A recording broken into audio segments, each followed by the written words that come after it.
Hello? Oh, hi. How are you doing? So far, this video has already gotten more views than the video I posted a half hour ago. That makes sense. Hashtag Commander Mesters. If you look right there, the official Jake and Joel account just said hashtag Commander Mesters. If you type in hashtag Commander Mesters right now, you're going to be rewarded for being here with the stream right at the opening. Nitpicking Nerds, good to see you in chat. Let's drop you a little. Hi. Gotta drop you a little wrench. There. It's so nice to see you, Nitpicking Nerds. Nitpicking Nerds, congratulations on your ranch. Hashtag Commander Mesters, entering you to win a pack of Dragon Shields. A new set from them. These are brushed art, green brushed art sleeves with that dragon on them. So if you got some kind of Miriam deck that's been confusing and making all your opponents super pissed. These would look great around your Miriam deck. Let me wrap these around your deck. Hey, let me wrap these around your deck. Wrap these around your deck, why don't you? There's a lot of folks here tonight. Everybody, thank you so much for hanging out. I'm going to come up with some new slogans for Dragon Shield. They're going to want to sponsor us even harder. I'm going to be like, Dragon Shields, put these around your deck. That's a good start. I like that start. Well, wrap those around your deck. Wrap that around your deck. Wrap that around your deck and shuffle it. I'm gonna say hey to every single person here. Go ahead. Justin, Ralph, Corey, Al, Darren, Just a Capybara, Levi's, The Ending End, like the Jay Lorshan, Ted, AB, Lena, Matt, ENR, Dr. Byrne. I'm trying not to repeat anyone. Joshua. Wrap these around your deck and send me some pics. Mirror, Ashes, send me a pic of your Corey deck. G, Fireball. Brody is here. Cyber is here. We got Matt. Slide Benjamin, your deck in these. the Raptor Johnny. Slide your deck in. Ralph the Gnome is here. We got Benjamin Haxton in the house.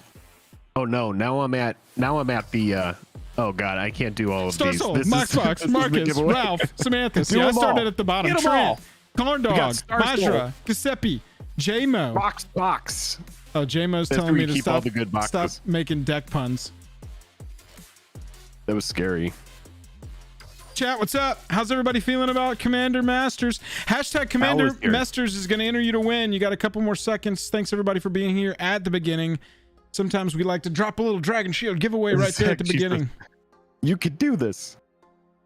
Wrap these Dragon Shields around your deck. Don't flick your cards unprotected.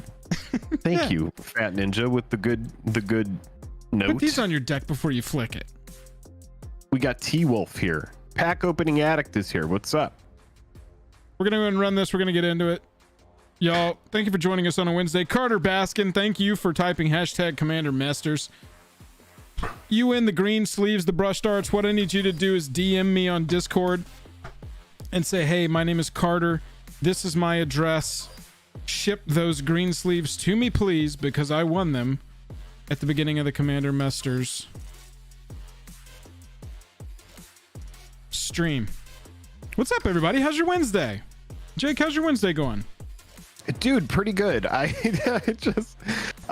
been learning a new software. Yep. So yeah, it's been stumbling through. Very late getting a video out. Is anybody here in chat redirected from the card in the video that was posted? It only got 200 views. That's why I really wanted to get it out. I was like, I got to get this card out, dude.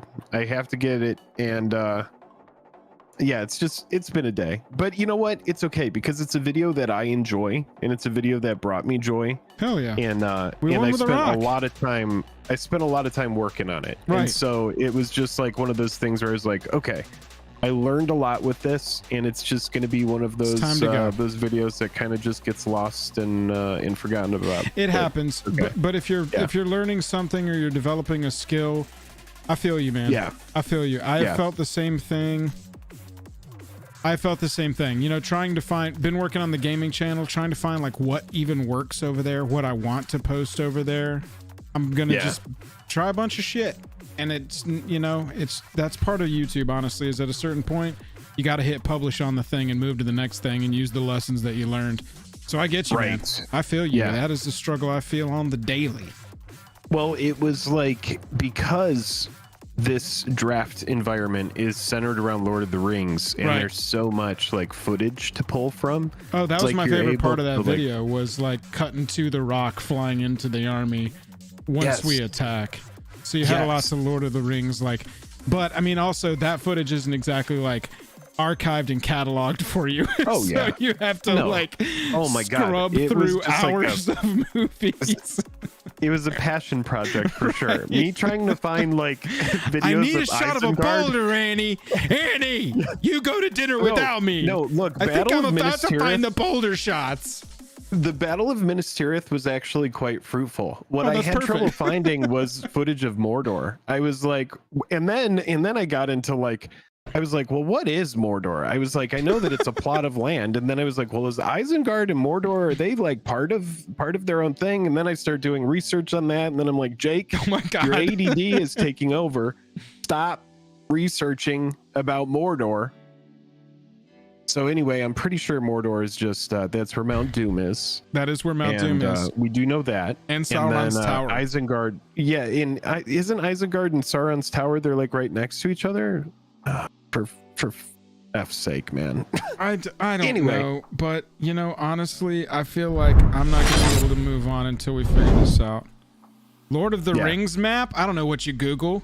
Middle Earth map of Middle Earth. Here we go. I was looking up Mordor footage, oh God, and this then is there's an Amazon listing. Oh God. Here, open link. Nope, that's not the one we want. See you, MPN. Thanks for hanging out. Good to see you, MPN. Let's catch up soon. Yeah, we should. Mordor is where the orcs work, right? Mordor is where they go to work. Like they get on the orc subway, they swing by orc bucks. Come on, Joel. Yeah, orc bucks. Orc Pretty bucks. sure that's right. That's the best I could do. Right off the that right I did see on the wiki. That and more. If this is your first stream here, those kind of hot piping improvisations and more, which you can expect from us here at Jam. Where is Saruman's tower? Where is... Okay, so Bicycle says Isengard is at the southern tip of the Misty Mountains, south of Fangorn Forest. Isengard! So it's west of Mordor. So Isengard was kind of like the halfway point between the Shire, Isengard, Mordor. Hey, real quick, Zach G, new stream Monarch classes for the boys. You crazy. LOTR classes coming in hot, as is the stream Monarch. All hail. Close to the R in Rohan. Okay. Bicycle, are you very familiar with Lord of the Rings lore? I imagine so. I do appreciate this. Got it. But it is two different places, and I'm glad we figured that out. Okay, cool. Okay, perfect. Right, so yeah, I mean, well, here's the thing. Because in that draft, I just want to dig in really quick. Go ahead. I'll dig in with you. Plunge my hands into the filth. Yeah, plunge into the filth with me. Let's excavate the Uruk-hai together. Okay. And this is what I want to think thematically. If we were playing in an amass versus amass, we were playing a Rakdos amass versus kind of like a Grixis amass kind of hybrid thing in that final.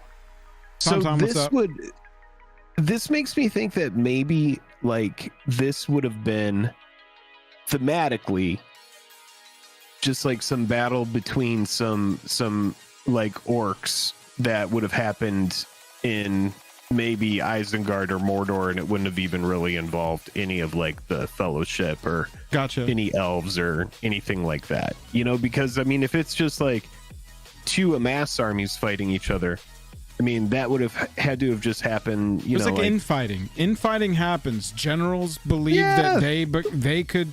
Well, why am I taking orders? The Shadows of Mordor or something like that. These soldiers do what I say. Why am I taking orders from a president? Do what I want. Exactly. Happens all the time. I played a little bit of that game, and it's very brutal. It is much more violent than the movies, because the movies are PG-13 and those games are rated M for mature. And Peggy 12.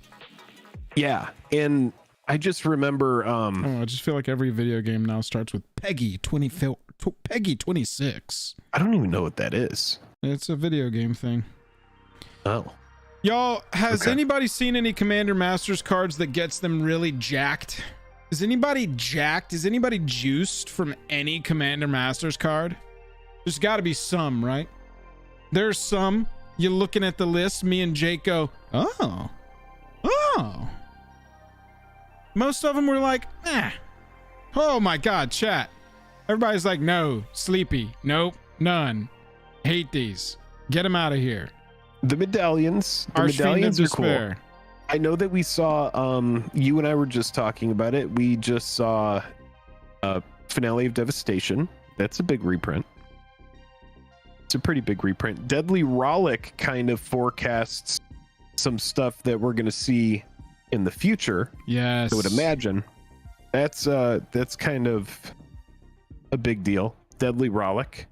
If they go Deadly Rollick and no deflecting SWAT and no Fierce, that's going to be a very weird That would be choice. Strange. Yeah, that would be a bummer. Let's look at some Commander Master spoilers. What do you think? Maybe. Yeah, I mean, let's we get can do caught that up. for free. It costs you a lot more to look at them in real life, but we can look at them here online and spend no dollars. Yeah, dude, let's do that. And then we should make a note of the biggest downshifts. And I'll write them down as we pass them, and then we'll highlight them at the end. As we checked them out yesterday. Was it yesterday? It was yesterday. Yeah, this is day 2 of Commander Master spoilers in earnest. Spellseeker, Wayward Sword, Tooth, Regal Behemoth, and Omnath we saw as we were shutting the stream down. But we've seen some more since then. Urza, Lord High Artificer, making another appearance. Yeah, dude, Urza, I'm kind of medium on because we get it so much. I get that they're trying to keep the price down, but they've succeeded. Just like let it be a $10 card or whatever. I mean, we saw this one in Dominaria Remastered where we got 3 different versions. Now, here in Commander Masters, we are getting 3 new different versions. Yes, 3 new different versions, and it is notable that this in limited format will be errated to have partner, which is pretty crazy. Yeah, dude, that makes my brain hurt. This will have partner in Somebody saying Commander Urza Lord High Masters Artificer has partner makes me go, I don't like it. Yeah, this is Need more words. It's like they added hexproof to this card. What do you think of the profile? Because I really dig it on this one. I like the pink and blue. Yep. So for me, the profiles, it's like I said on stream yesterday. Some of them are going to look, I think, super tight, and some of them are going to look eh. This one to me looks super tight. I don't know why Urza is giving off such daddy energy here, but he is kind of about to crush you with mechs and make you call him daddy. So I think overall pretty good. Pretty good. Yeah. They are hit or miss. For me, this one is a hit. I like it. Yep. I like what's going on with that negative space. Mizzix of the Is Magnus. We got Insurrection at Mythic. Now, Insurrection is a card that started at Rare and has moved up to Mythic with this set. Last significantly it costs printed. 8. Yeah, I know, man. It costs 8. I hate this. I'm assuming it's because this set is primarily meant to be a drafted Commander experience. Yeah. And Insurrection at Rare would make me want to jump off a building. Yeah, Insurrection at Rare it pretty much guarantees that it's going to be in your pod.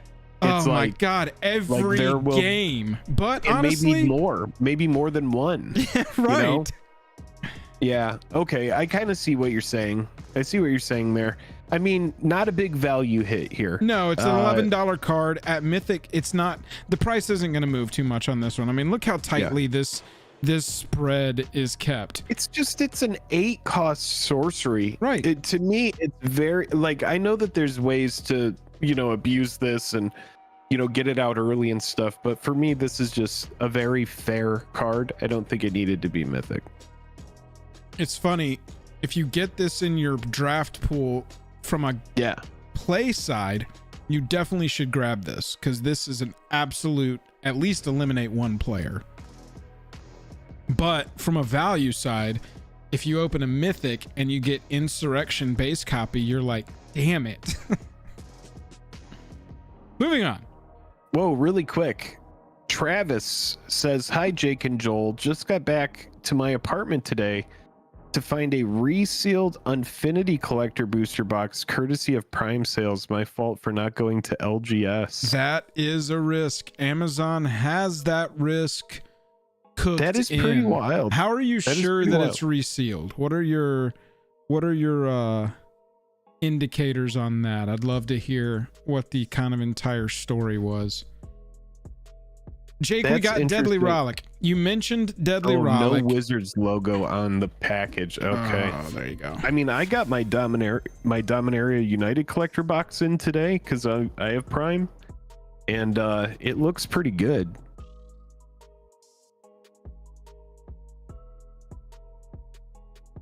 Yeah, I mean, it's got the Wizards logo and stuff, so, and it looks pretty legit. Oh, and you can tell it's half empty as you move the box. Oh man. Yeah, for me, I mean, this one looks pretty solid. So this was the one that it's normally like 160, and on Prime it was 110 and 120 out the door. So I don't know. I mean, it looks pretty good to me though. I don't know. I ordered two $350 gaming monitors for $220 each. Really? Yeah, dude. I was like, there you go. 1440p's, 32-inch. They can mount on my desk setup here, which I haven't been able to achieve since I moved in. I just need them to arrive safely. Yeah, dude, that's great. I mean, you can't reseal that. You know, I mean, I guess you could. But I imagine, Yeah. I imagine you're getting some legit monitors. No, yeah, I've been saving up toward them, and I mean, you know how long I've been talking about monitors. And I just Prime Day came around, I checked and sent it off to my tech advisors. One tech advisor was unavailable, but one tech advisor was like, "Holy shit, these are fantastic." I've been so behind on stuff, and I had that monitor for you for just ages that I still haven't got out. I'll still need a third monitor, so. Oh, okay. I'll still All right, test well, that then one out. we'll get there. No, I mean, it's a great monitor. It's good. Travis, I'm so sorry you're going through that, man. That is weird. Corey, I mean, my goal is to open this box. I didn't open any Dominaria United, just like a very little bit.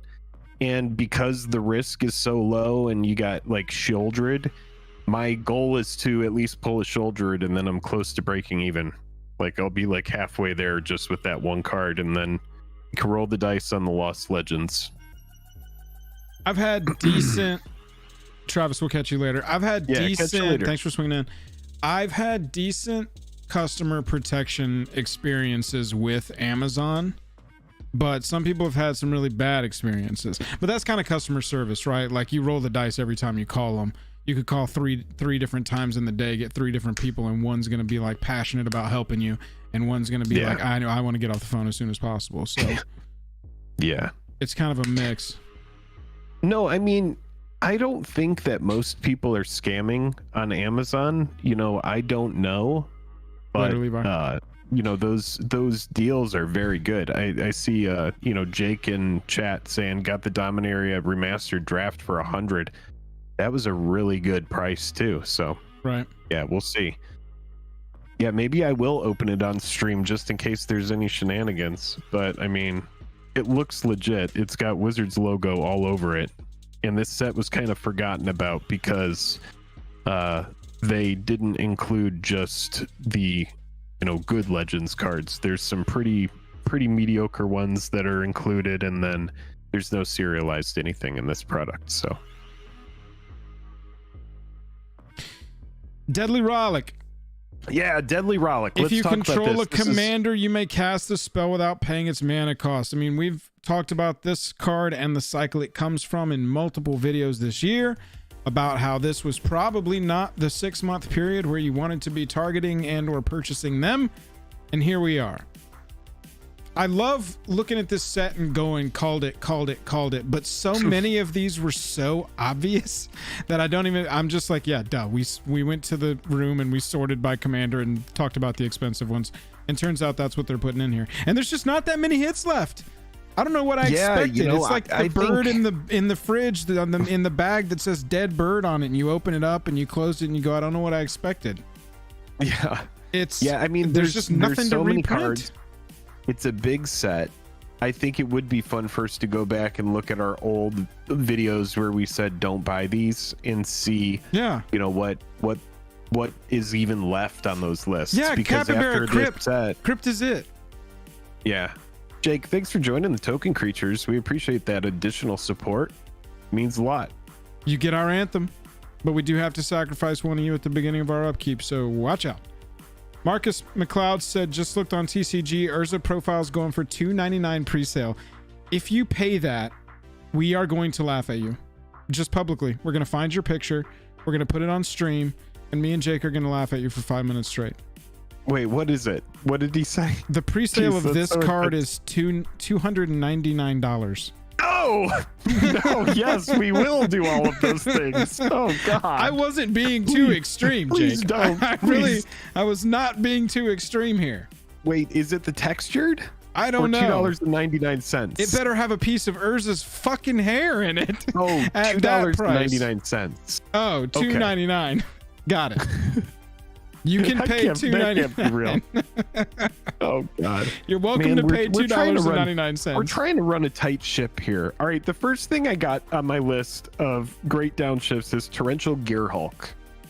Torrential Gearhulk. Oh yeah. So look, this cycle we'll probably see the rest of them. This kind of telegraphs that we're probably going to see that cycle, right? Hopefully. Look, hopefully you see that cycle, and it's not just like Deadly Rollick, or at the bare minimum, they give us Deadly Rollick, Fierce Guardianship, and Deflecting Swat, and then Flawless Maneuver and the green one. It's up to y'all. It's fine. That's a mulligan if you want. We don't care about them. Just give us the 3. Yeah, really. Deflecting Swat and Fierce Guardianship. I like calling it the green one. The green say one that is again. Sorry. Fierce Guardianship and Deflecting Swat. Those are really the 2 we want. We're probably going to see them at this point. Just give us the Grixis ones. It's give us the place Grixis where ones at minimum. They have never been able, or they can't. It's very difficult to print cards that say Commander on them outside of a set like this. So you got to get this out of the way.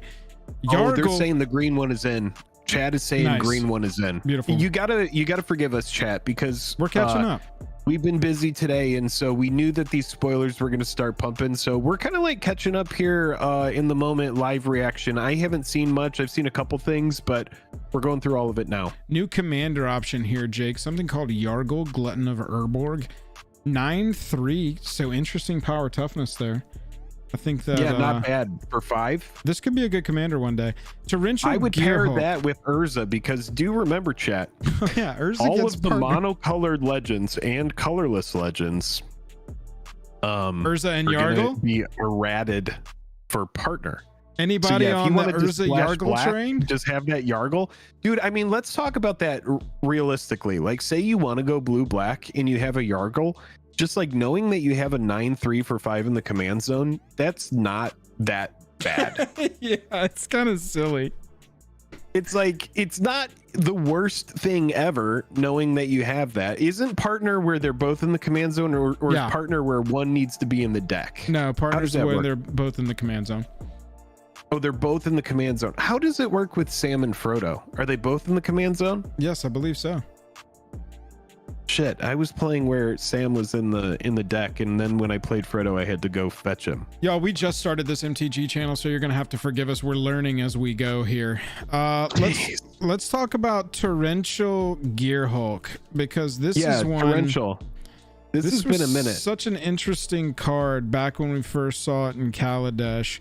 It took over standard for a while. You knew you were swinging into a 5/6 out of nowhere that was going to also ace the other. Yeah, you're right.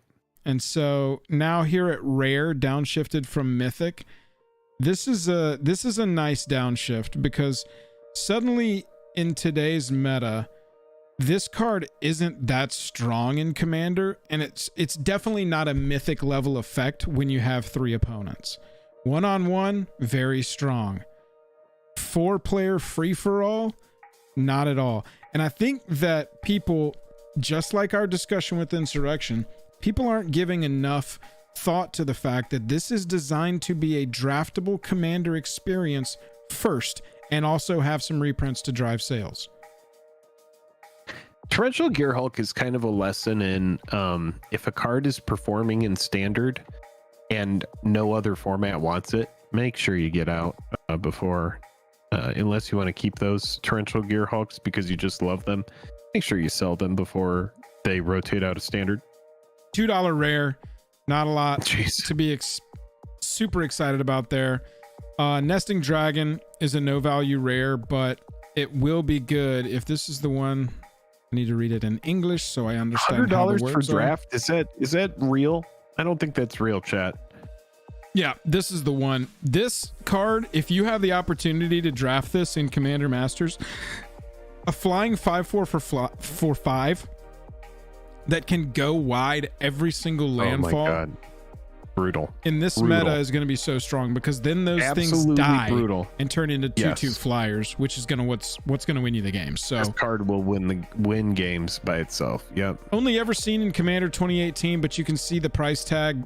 The meta really doesn't care too much about this. Landfall decks probably like it. Some token strategies may want it if they're in red, but overall that's a limited rare. Thrain Dynamo, Jake. And I don't know if you saw Thrain Dynamo, but we are gonna get a version. I did. You get a sexy one. I'm a fan. Look at that.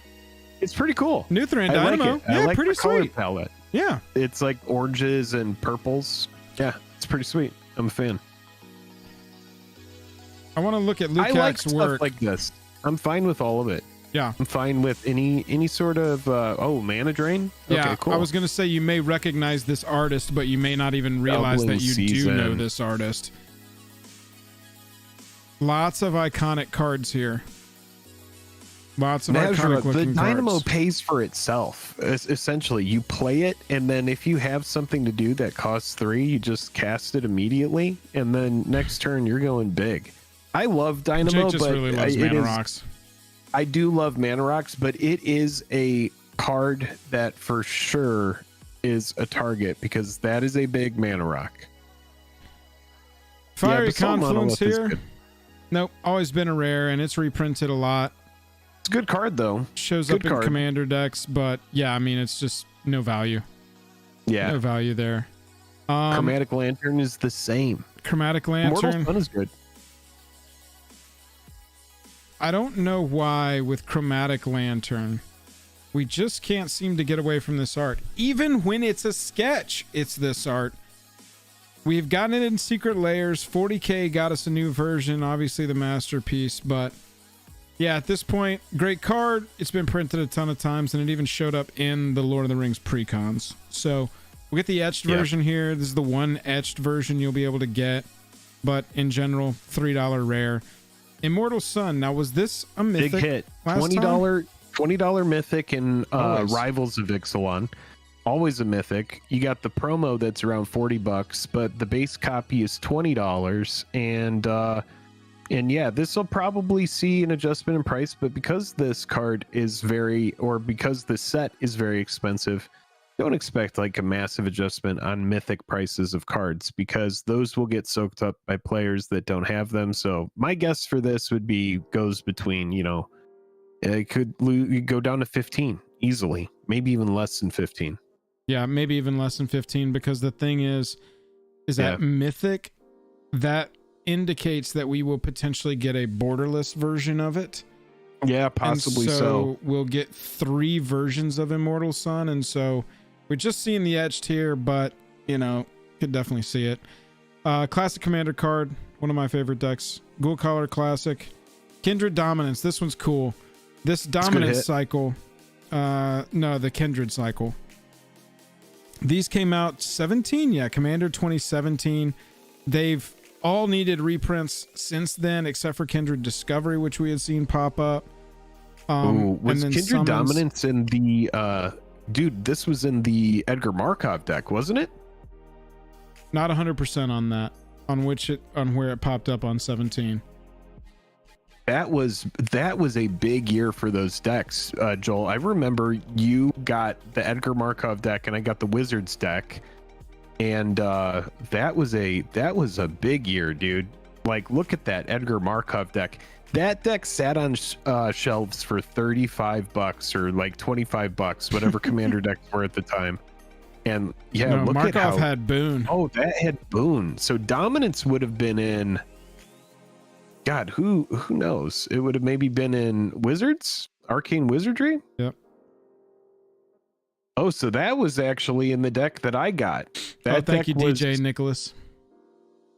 Inala. Okay. Yeah. Okay. Cool. $32 card.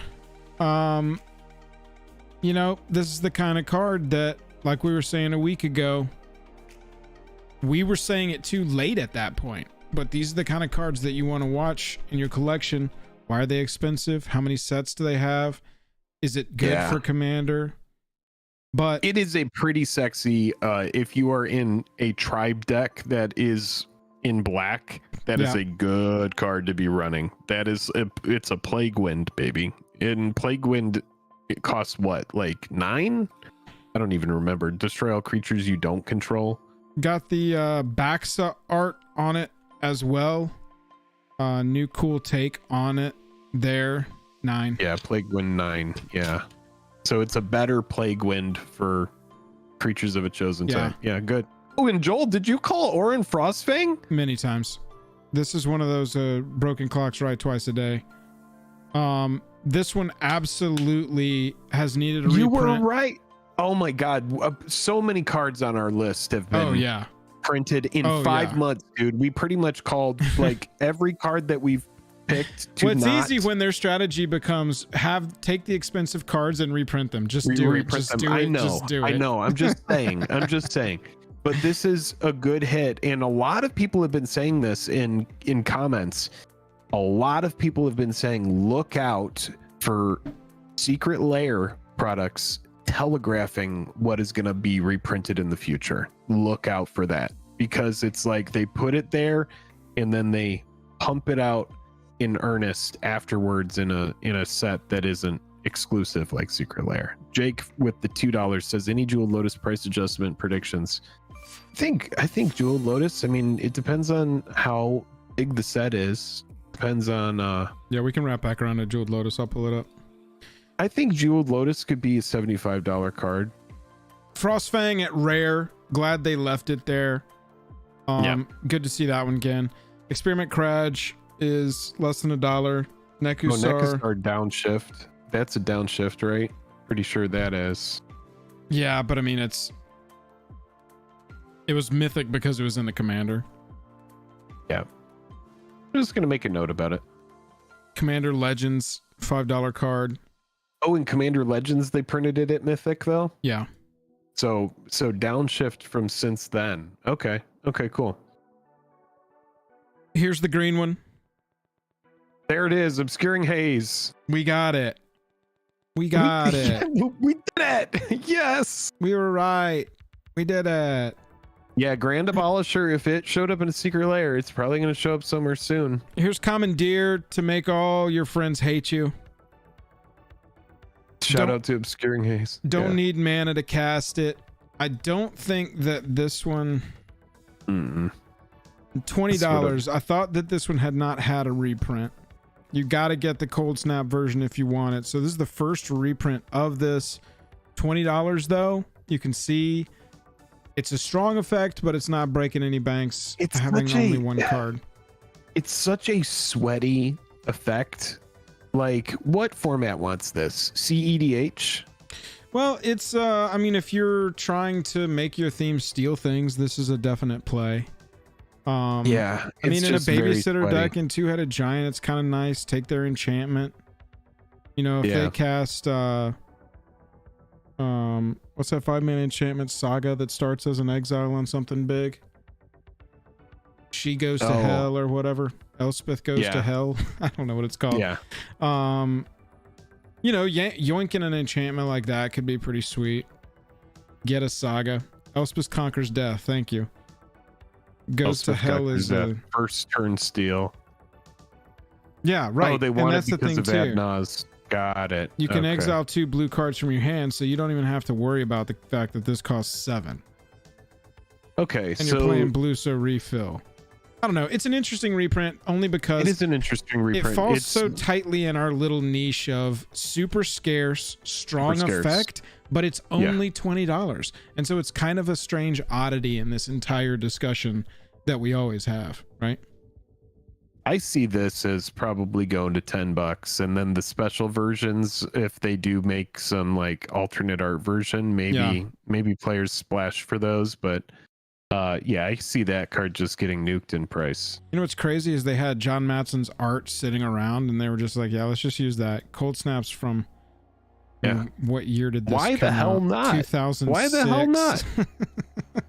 Yeah, recycle that. Let that art live again. Storm Surge Kraken. This is one that I was talking about actually last year going into Baldur's Gate. As long as you control your commander, gets +2/+2, and has when it becomes blocked, you draw 2 cards, and it's a hexproof 5/5, then 7/7. Okay. Commander 2014, only Super printing $13. You can see the price reflects the strength. So it's kind of played, not really.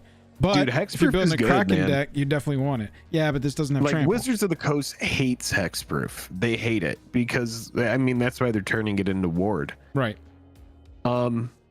Yeah, I do see what you're saying though. It doesn't have any trample, but hexproof can lead itself to, put a Rancor on it, For sure.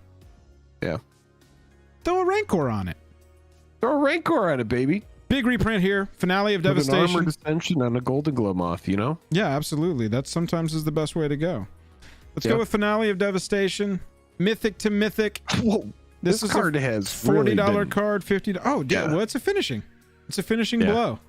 You can go get any creature out of your deck right onto the battlefield. And if you can cast this for 12 total, everything's getting +X. Yeah, and haste. It's a stupid card. Brutality. I'm seeing so many Amano streams flashing before my eyes. This is a good reprint, but at Mythic, I would not expect a big adjustment here, especially as you're saying. Is that not to our benefit, right? Because we can't have our cake and eat it too.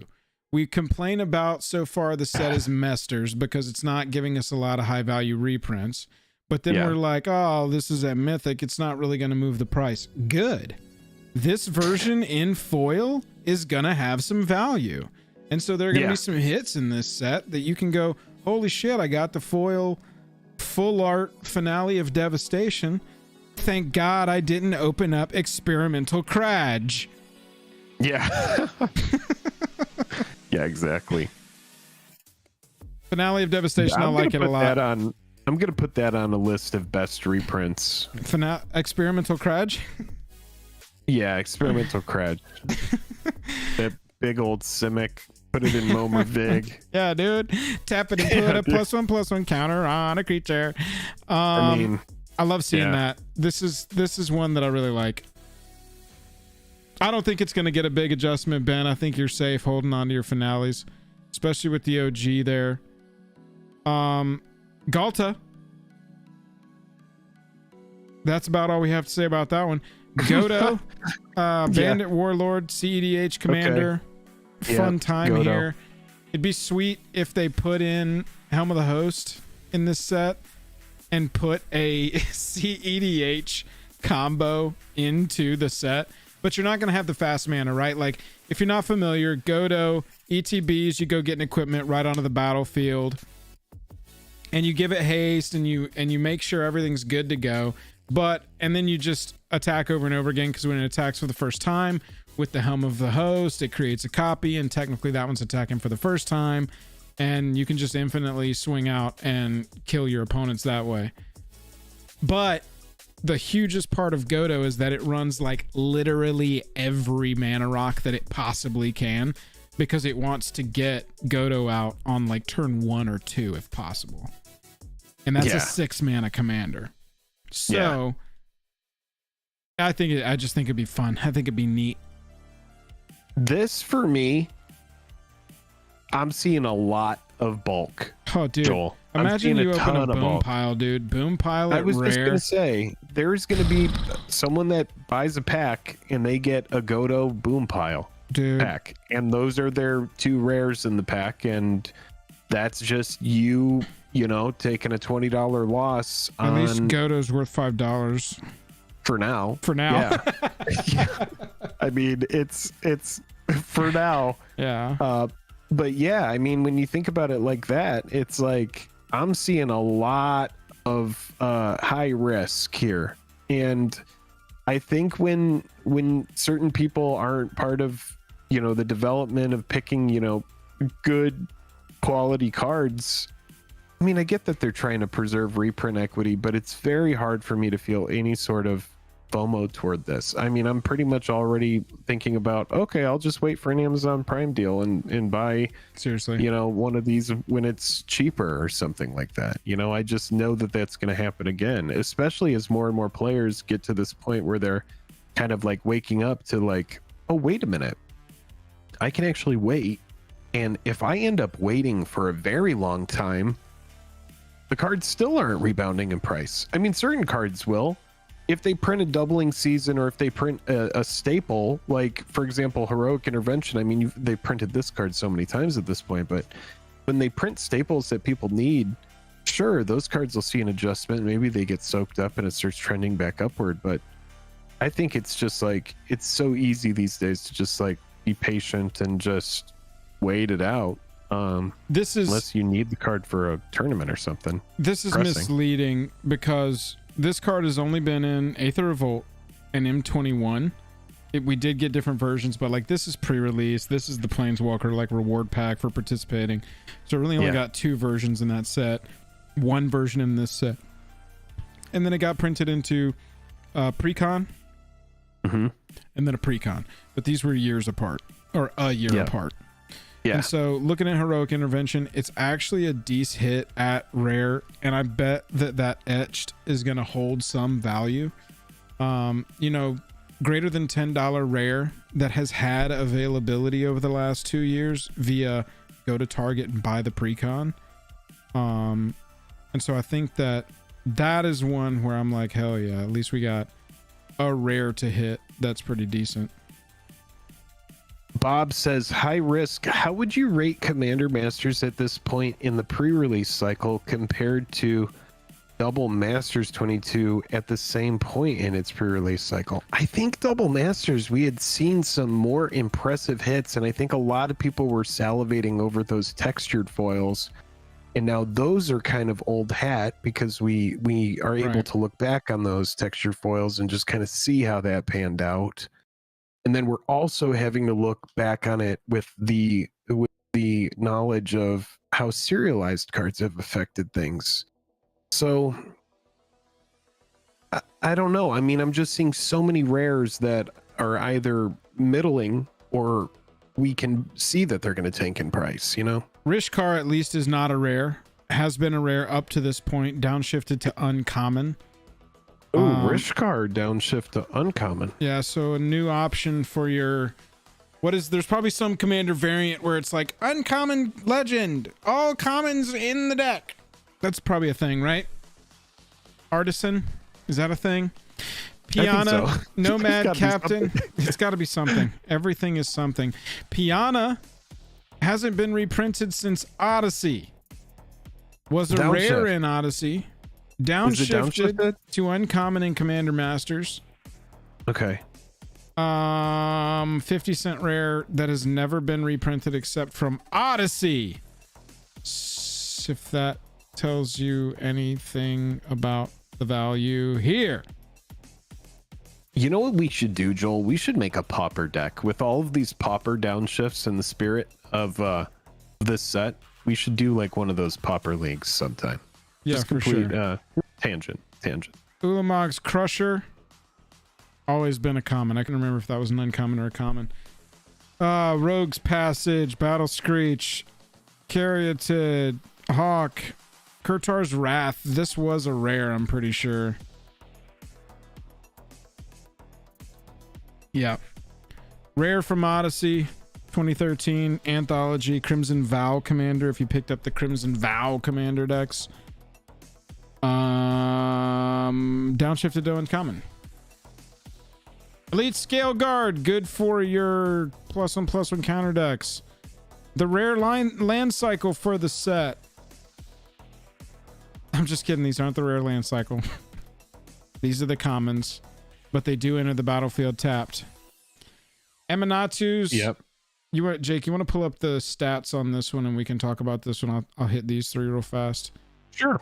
Eminatu's Augury, I don't believe has any value remaining. $3 rare, $2 mystery booster rare. That'll be $1 one before we're over and done with. Alms Collector. This was one that needed a reprint, but has significantly gone down as people have learned that it's not as strong as it reads. And CEDH didn't want it because it's 4 mana. And so you've got a flasher with a pretty good effect on it. If an opponent would draw 2 or more, instead you and that player each draw a card. So it reduces their card draw to 1 and gives you a card. But this was some of those early shots at white getting extra card draw. So they had the velocity to keep up. And it just didn't quite get there.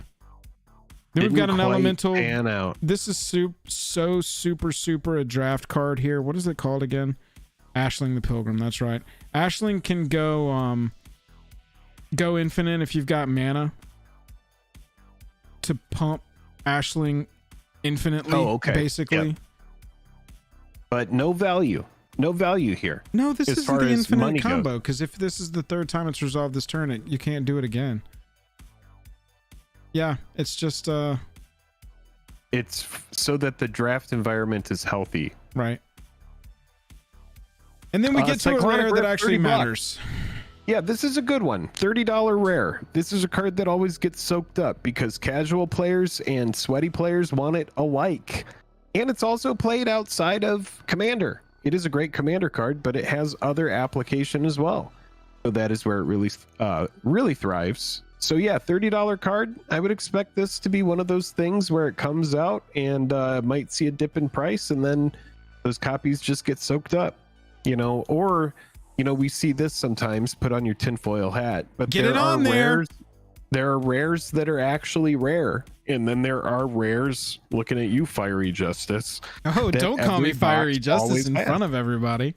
Every box always has a Fiery Justice in a set that has Fiery Justice. Not every box has a Cyclonic Rift in a set that has Cyclonic Rift. Let's just say that. That is not financial advice. That is just an observation. So, yeah, I mean, that's a good hit. That's a big hit there. Champion's Helm. This is another card that's needed a reprint for a long time. And I like that art. That art. Yes, Cyclonic Rift got a reprint. Yep.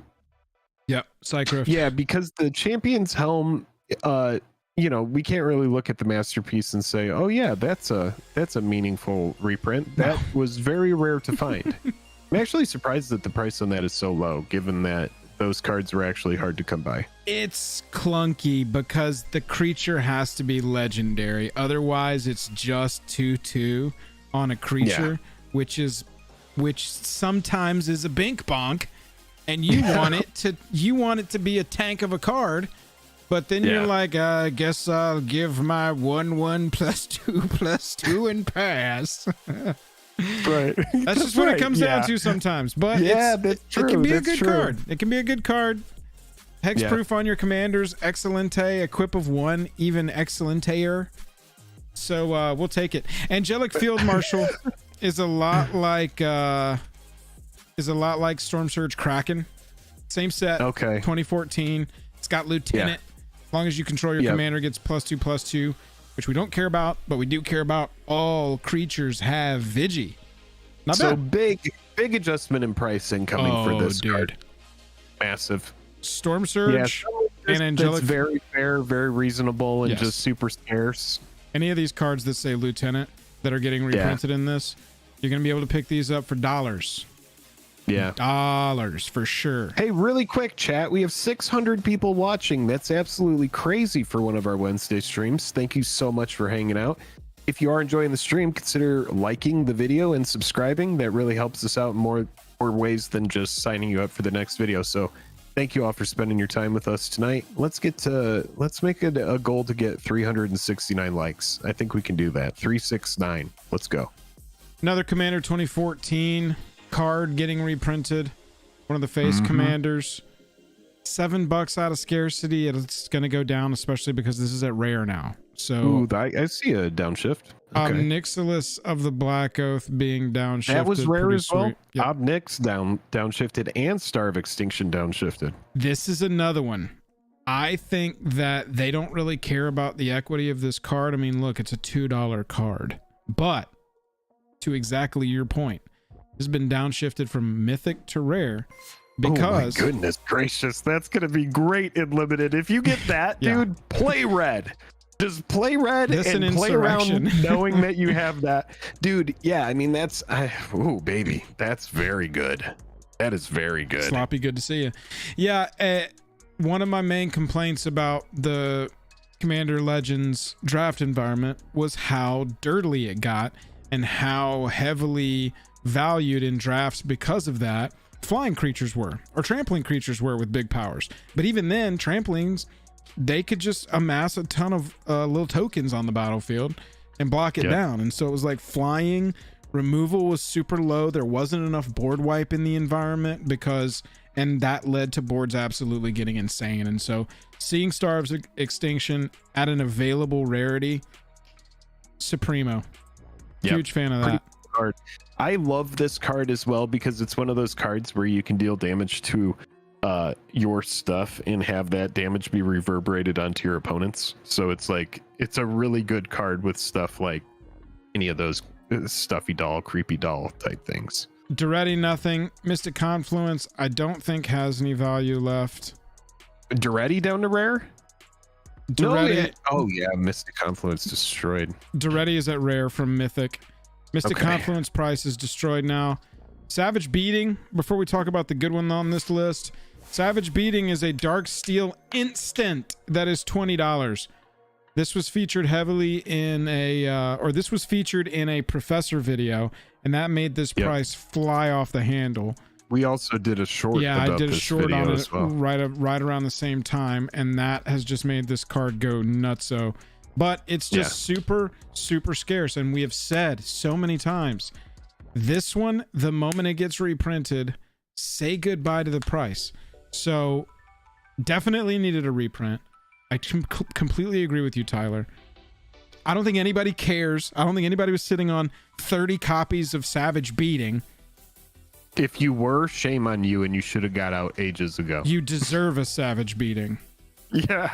So your wallet is gonna get a Savage Beating. Relevant. Oh, look, there's Grand Abolisher right there. Yeah, we're gonna talk about that. Secret Layer telegraphed it. Okay, cool. Last piece.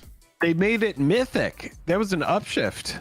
Savage Beating upshifted to mythic.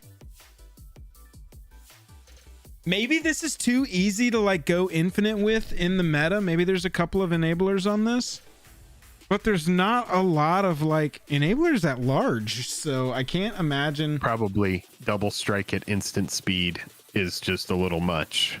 Yeah, but is it? I mean, we need to be able to finish these games off.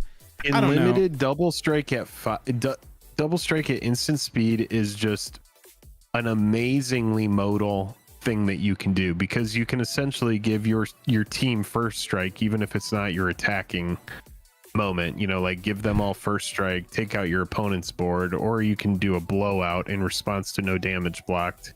It's probably like the same thing like Insurrection. It's just too powerful a spell. Trying to avoid games suddenly ending. It also feels a little bit like we saw how much that card is. We're gonna print it at Mythic and preserve the value of it. Grand Abolisher. Joel, that's probably it more than anything else. Tinfoil hat time. Grand Abolisher, $22. We just saw it in a Secret Layer that had no other value except that card in it. But God, I just still look at that art and go, whoa, I love that. Now here's the thing, if they really wanted to shake it up, they should have done one overpriced card like this at uncommon and everybody would have lost their minds. Well, that would have They could made the have done price of anything they Grand wanted. Abolisher go down to like $3. Sure, like absolutely nuke the shit out Yeah, of one dude, card. they're just like, and then "Uh-huh." they could be like, all right, now what kind of underhanded dealings do you want to do while everybody's thinking about Grand Abolisher? Let's get that second Walking Dead layer out there. That'll freak them out. Yeah, so good reprint. This is gonna have, That's a good reprint. assuming, yeah, and we've got the borderless on it, so they know what they have here. This is gonna have 3 versions. This value is gonna go down to, let's pick a price. I would pick up Grand Abolisher at $12. Jake, do you think you'd go lower on a base copy? I think it'll go under 10 for a little bit. Nice. So yeah, I'll probably wait for it to dip under 10. I would imagine wait for some 9s. as much. Yeah. Sower of Discord, $9 Commander 18. These are the kind of cards you're going to see. This People is like a decent demons. one. This is going to go down to $3 and then it'll start to crawl back up. People Because like it's- and prefer demons. Well, and they there's- think demons are good. It's a creature type that's gotten a lot of support recently. It is this is a premium one. This is an excellent one. And so, you know, people are going to want to run it. Oh, Hellkite Charger.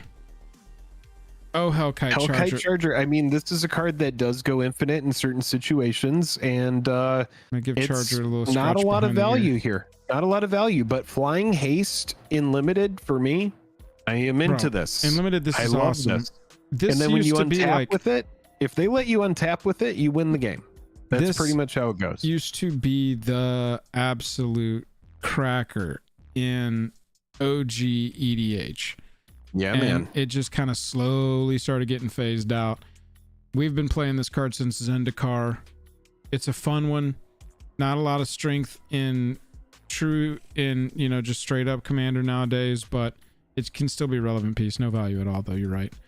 Extra Yeah, no Planar one's playing Lens. Commander Masters for limited. Yeah, you're right. I mean, it's going to be a Commander limited experience, but I mean, Yeah, I some mean, Death people Tax, will be playing I it. disagree with you there. I think that the limited aspect of this, that's the part that so far I'm the most excited about. The reprints just haven't been there. They're fine. It's going to be a good option for me to pick up like 3 or 4 singles of some cards that I didn't have. But in all honesty, I'm looking forward to playing the limited, because I know that I talk about the shortcomings of Commander Legends Limited, but it still was really fun to play a draftable Commander experience. And so I'm definitely looking forward to that. The price of it, we'll see. I can play phantom drafts on MTGO and wave at all the people spending all the money. Yeah, dude, for me, I actually will probably try to at least draft it once in paper. And I do try to win those events, but I am the kind of person where, like, when you have people that are trying to build a deck and they pass you something good that might be good for your collection, this is going to be a great set for something like that. Yeah, Mark, this is this live. Yeah, this, Mark, were you redirected from the video? It's either live or that's we funny. planned the shit out of this and it worked to a T. Okay. I've seen this comment so many times. for a limited experience. Yeah, look, no, that would chat, just be the How much somebody that is in No. Discord, No, DM definitely me. not. I want you to find me a listing from an LGS online, Facebook. You can just send me a screenshot of their like ad on Facebook or whatever. But I want you to, no, Dustin, you are watching video. It's just a live one. What I need is prices of actual drafts.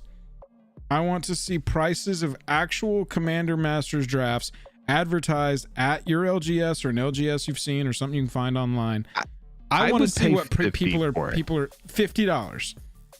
Like, I think that's what it's probably going to cost, and because I know that there would be price support, I would one time pay 50. Like, my goal with a product like this, because I know it's going to be overpriced, and I Right. know that local game stores are going to be charging at least that. So, like, to support the LGS, I would pay that once, knowing that there's going to be some price support. But, you know, I wouldn't be able to do it again. Would I be more likely to do this draft twice if it costs $30? Probably so. Yeah, I probably would. So it's like you would get more money from me, but I would be getting more product. So, I mean, it's like, I don't know. For me, it's just, it is very expensive, but these generally do end up being a good time. LGS is doing it for 50 steep. With prize support. Yeah, Mark Mason and I think that's what you have to do. You got to have 65 at LGS for burst. I'm side event manager for Nerd Rage Game Jing. I'm assuming you mean gaming, and I cannot even offer these events yet at our series events because of these prices. It's tough. Yeah, it's super tough. Yeah, I mean, when someone's thinking about going out for like an evening of draft, you know, when you're used to doing a draft for like, geez, some places did draft for like $10 to $12, but I was gonna say, out here where I am, you know, like 15, you know. I'm boomer enough to be like, a draft costs $10. What are you talking about? Yeah, dude. I mean, it used to be, I mean, when we were in college, drafts were cheap because we were in a cheap college town and local game store needed people to play. So yeah, I mean, $15, I would happily pay for a draft. But when you start getting like 50 and 60, you really do have to like watch a video like this and go in and break down, oh, you know what cards are worth it, and is there a good chance I'm gonna get some money back for paying all this? I mean, come on, you know. Mark Mason with the $5 super chat, looking like a little pear, working out, trying to get the pear shape off. Keep it up. Yeah, that kind of represents some body dysmorphia to me, because the pear's like, I don't want to be shaped like a pear, but it's like, bro, you're a pear. Just be happy with being a pear. Now Mark's like, I just thought this was a cute sticker, you guys. I didn't realize we're gonna break into how privileged you are to not be a pear. Look, extra planner lens, Mirrodin only, Kaladesh invention past that. Sorry about that move there. I wasn't like getting into a cha-cha dance or anything, and there was a bug flying around my face. Extra future planner lens, $15 here. Future 10 to 15. Well, look. It's got. Oh, they made it mythic. It goes on your list. It's one of those. So this is okay. One of those little whoopsie doopsies where they're like, it was mythic last time we printed it, and we're like, that was an invention. They're like, what? And they walk away. What do you mean? Invention. We're inventing a new rarity. So you know, it is what it is. Decent, solid card, decent reprint. Shifting it preserves the value a little bit, maybe. Dude, let's keep moving. Let's keep the good honestly, times rolling. That bums me out, bro. I don't think that's a mythic effect. What? You don't want some kid for their first experience to go spend $120 to draft this, a 1-pack draft, and they open up a mythic and it's extra planner lens, and they're like, what do we do? What do I do with this? It doesn't even attack. That's not gonna get that kid into Commander. What are you talking about, Jake? This product could have been used as the perfect onboard for a whole generation of Commander players. Instead, it's $1,000 and it's full of shit. What are you talking about, Jake? Extra planner lens is a mythic. I guess because if they kept it rare, then somebody could have an explosive diarrhea start with their mana. No. Oh, God. Look, Fairy Artisans, $11 rare. Y'all, if this is your first time watching us, this is seriously I'm telling you, and I meant it when I said it yesterday on the stream. Typically, Jake and I are fairly optimistic about these things. We are able to find the positive, and there are some positives here. I'm not saying this is the end of Magic the Gathering and the worst mistake that's ever been made. I just feel like there's a lot of missed opportunity here. That's really all I come down to, and that's just my opinion. Magus of the Wheel, because we needed another one of these. You know, at some point you got to fill your setup, right? And they're just out of cards to reprint because they've reprinted everything. Look at this, 60 cents. You know what it comes down to? They're just like, they have Mana Crypt back there in a cage, and they're like, when do we let it out? Let me out! Look. When do we let out Mana Crypt? I mean, you know, a big contributor to this is 2 to 4 Commander decks with every single set. Because cards like Magus of the Wheel, instead of last being printed in Masters 25 and May being like a $4 or $5 card, it's a 50-cent card because it shows up in every commander deck because they need cards to fill those decks because they're like, y'all, we're out of cards. We've reprinted them all. Magus of the Wheel getting a new treatment as well. The new treatment is cool. The art is cool. Yeah. I like the art. You know, that is pretty excellent art. I'm surprised they didn't want to upshift that to Mythic to make sure no one got a Wheel of Fortune effect. What I want to show you. I know the 4th printing of Urza. I know, Bob. What the H? Urza's going to be a box topper in Eldraine later this year, calling it.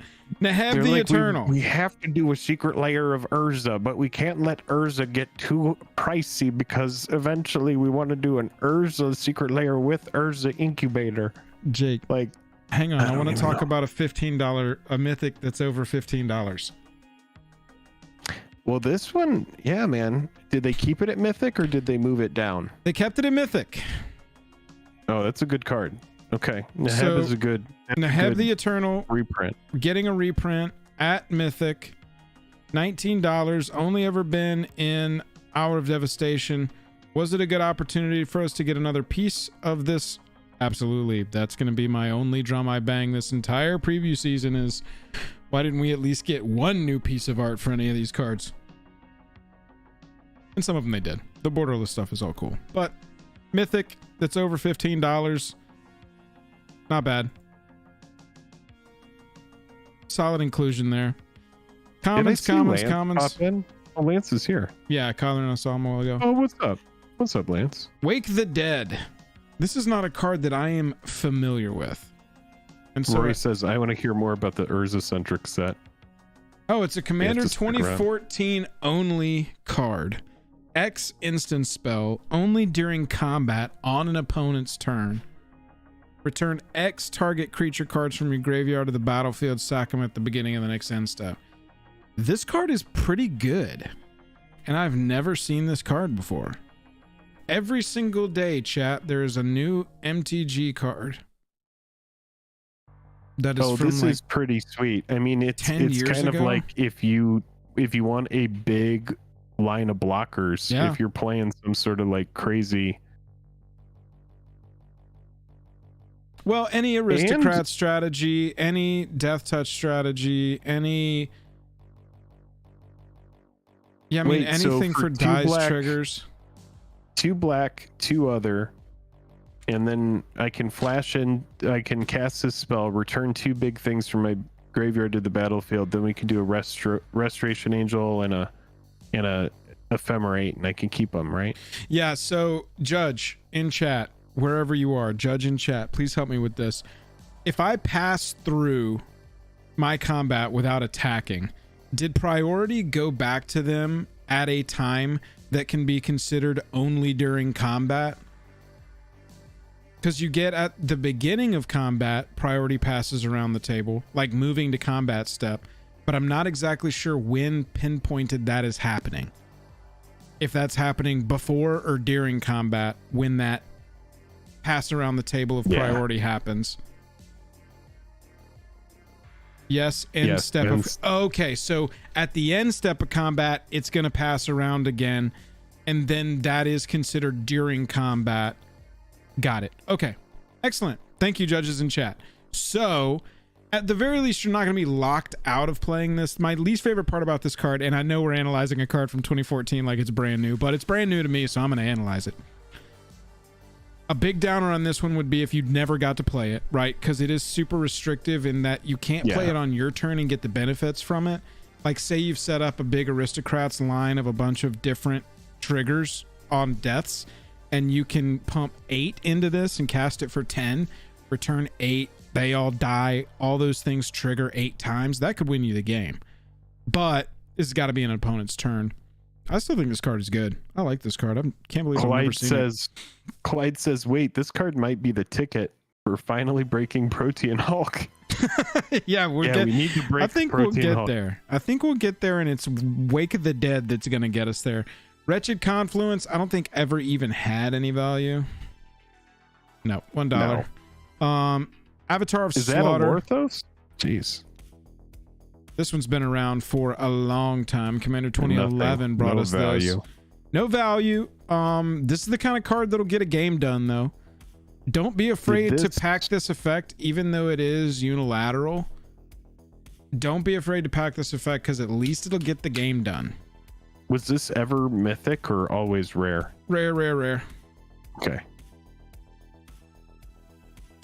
Oh, and Brass Lorthos. Knuckles. I think that this is relevant because it got... Is that Pauper? Downshifted to Pauper. Yep, it was an uncommon in Streets of New Capenna, and it is a common in Commander Masters. It's a 4-mana artifact. When you cast it, you copy it, so you get a token. They each have equip 1, and as long as the equipped creature is equipped with 2 different equipment or more, they have double strike. So it's this own little built-in 4 mana to cast, 6 mana to equip double strike. But if they do ace 1 or return the token to your hand so it disappears or something like that, that's sort of your downside on this. But it's still a good equipment. I still think it's really good. And honestly, in an equipment deck, you're going to be running so many other equipment, you don't even need the token, really. It's just nice that it can enable it itself so that you're not SOL if you don't have anything else. Lorthos, the Tidemaker. God. Rare? At rare. Okay, so that's a downshift. It has been mythic every time. God, Jake, remember us buying boxes of Zendikar and pulling Lorthos the Tidemaker? Rory, if you're still here, did you ever sit around and watch us open boxes of Zendikar? Because this was like the mythic that ruined your day. Yeah, this is the mythic that would get pulled sometimes, is like Lorthos. Oof. It's and we were still one set away from Jace the Mind Sculptor, Innocent Times, old Lorthos the Tidemaker.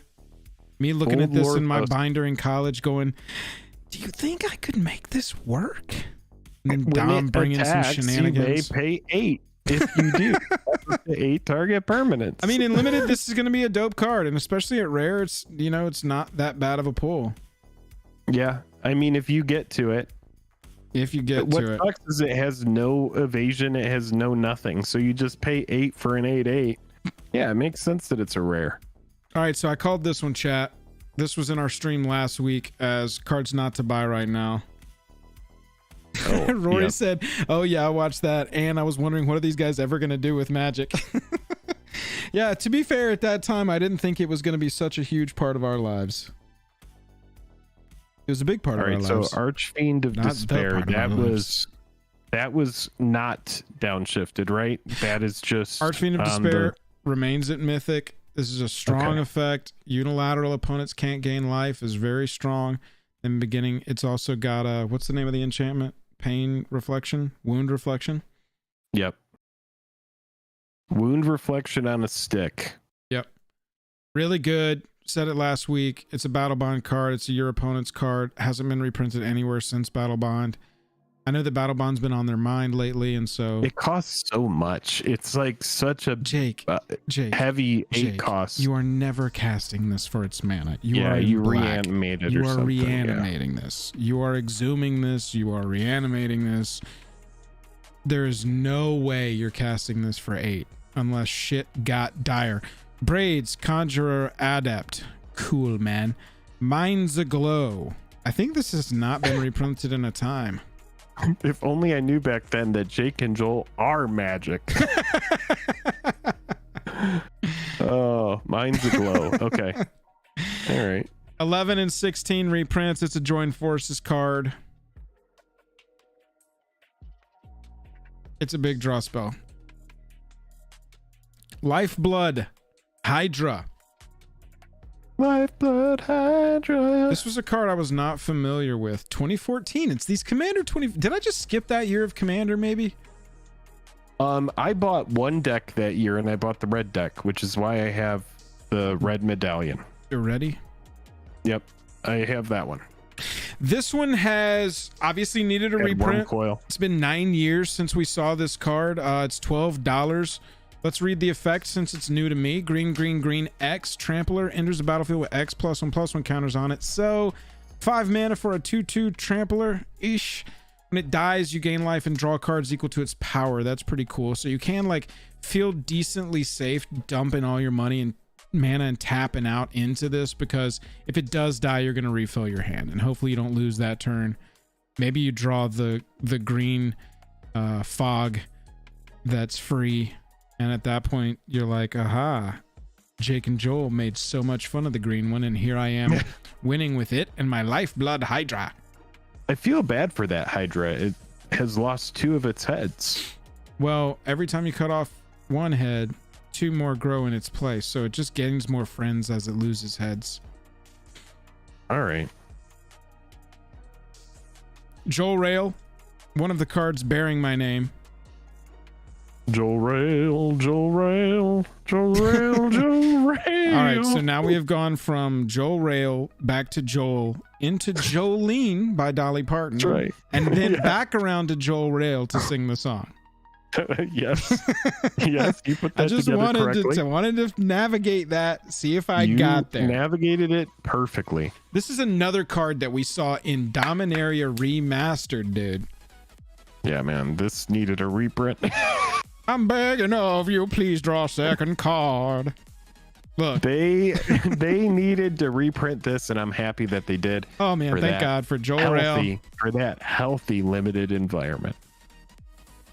Yeah, I don't know about that one. I know that some people are feeling bad that I felt that way about that card, but I don't need that 12% rare. Not Curtain's cat, but Curtain's call. I was looking at Joel Rail. I got cats on the brain. Got cats on the brain, baby. Why have I never seen this card? Look at this art. This is nasty. This is awesome. This dude's about to let a chainsaw swing down into these 2. That's awesome. It's very Rakdos. Very Rakdos. They're at the circus too. Commander 2016. It's $1. It was reprinted in Commander Legends. Your best possible outcome on this is to cast it for 3. Is that right? Yeah. 3 mana, instant destroy 2 target creatures.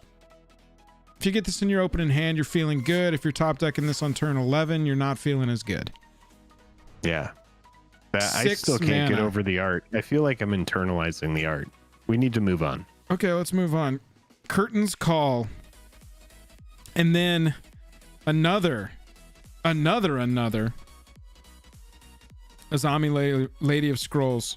We got the Secret Lair one holding down a $14 price point. Yep. But rare across the board, still rare. Let's hit mythic spoilers here with the old restart. Look, we got something right there. They are trickling on in here live. Sekuar, Death Keeper. This set is not worth buying, man. This set is not worth paying for. You don't want to open up a 25-cent rare in your $80 pack? Oh my god, dude. That's a good point, Matt. Secret Lair again, predicting a reprint. Oh my god, dude. What is happening? Why are they saving Mana Crypt for the last day? Look, you gotta, Wizards, if you ever watch our streams, and you should, because we're full of fantastic ideas. We're full of a lot of shitty ideas, but we're full of a lot of good ones too. And, in the morning, and the thing about us is we just say all our ideas out loud, and we hope one sticks. That's kind of our strategy. We're both full of shit, which is why we both shit throughout the day. Once a day. Yeah, you gotta go talk to a doctor. Once a day, but you don't shit once a day? Yeah, this feels like I do shit once a day. All right, then what I'm saying is twice a day. Sometimes we have good ideas, sometimes we have shitty ideas, sometimes we're full of shit, and sometimes we are shitting to get some of the shit out. And my brilliant idea for right now. Yeah. I was gonna move on from that shit. Uh-huh. That's fine. I think you get what I'm trying to say is... Oh, I got it. What did you think I was trying to say? That my idea is that your spoiler season should be front loaded. It should be good. Just like get us there on day one. We don't need all this foreplay. If that's what this is, if that's what you're doing to me, keeping fierce guardianship. Jeweled Lotus was maybe supposed to be there, and they were like, "Look, they'll be freaking out about the Jeweled Lotus." That was a handy 4 months ago, man. I'm talking about getting it in. P3K reprint. I don't need. I mean, Jeweled Lotus is old news, baby. Been there, done that. Gavin showed Mana Crypt in the Good Morning Magic video today. Look, if they're trying to use this set as a way to like pump Mana Crypt, and Mana Crypt is the reason to buy this set. Oh man. I mean, I don't even know if Mana Crypt would put it into the zone. I just don't see. Have we seen a rare cycle? We haven't seen a rare land cycle yet, right? We haven't seen a single rare land. Have we not? Nope. They're saving that. Right. And that's all it takes, chat. That's all it takes is a good rare land cycle and a Mana Crypt. And that'll make the set good, value-wise. And I want to make clear, this set looks like a lot of fun for the limited side, and it's going to make a ton. Like, all of these cards that we're looking at, Commander playable, bro. It will ignore the commons, but even some of the commons. These are Commander playable cards. If this was an affordable price, if this was $100 booster box for draft packs, then everybody would be celebrating this set because everybody's entry into Commander is a nothing burger now. Buy a box of this and then pick up a couple of singles that you didn't get. But instead, it's way overpriced. Matt is saying it can be filter lands. Then Matt says, nope, it will be filter lands. Then Matt says the math allows for filter lands. So that's going to be like Cascade Bluffs, that whole cycle. Name one more. It's like Mystic Gate, Tranquil Thicket. Aren't those them? The Mystic underground Gate, Tranquil. No, Mystic Gate is not one. Flooded Grove. Thank you. There we go. Twilight Mire. That's one. Wow, they're not even in the top 5 most expensive cards of the because set they were printed they came in out Masters of. 25, and in Masters 25 it knocked the price down a good bit, and then they were printed in Double Masters. Those do not justify the price at all. At all. No, these will be good for mana fixing, and it will lead to a healthy, limited environment. And that's what I think they're doing, dudes. I think they are knocking a limited environment commander out of the deck. I think that you could take the list from this set, the individual card list, no repeats, take some out, put a few in, and you've got a kick-ass commander cube ready to go. Because this 100% looks fun as hell from a limited perspective. But it ain't justifying the price yet. Yeah, I think for me, Tri-lands would be cool. Like one of those times where I'm gonna buy singles. Wait, buy singles? Have you ever heard of that? It's an interesting strategy. I should try that. Yeah, Singles. the Triomes are like 5, 15, 13. What's probably going to be the least of the Triomes? The Forest one? $12? Yeah.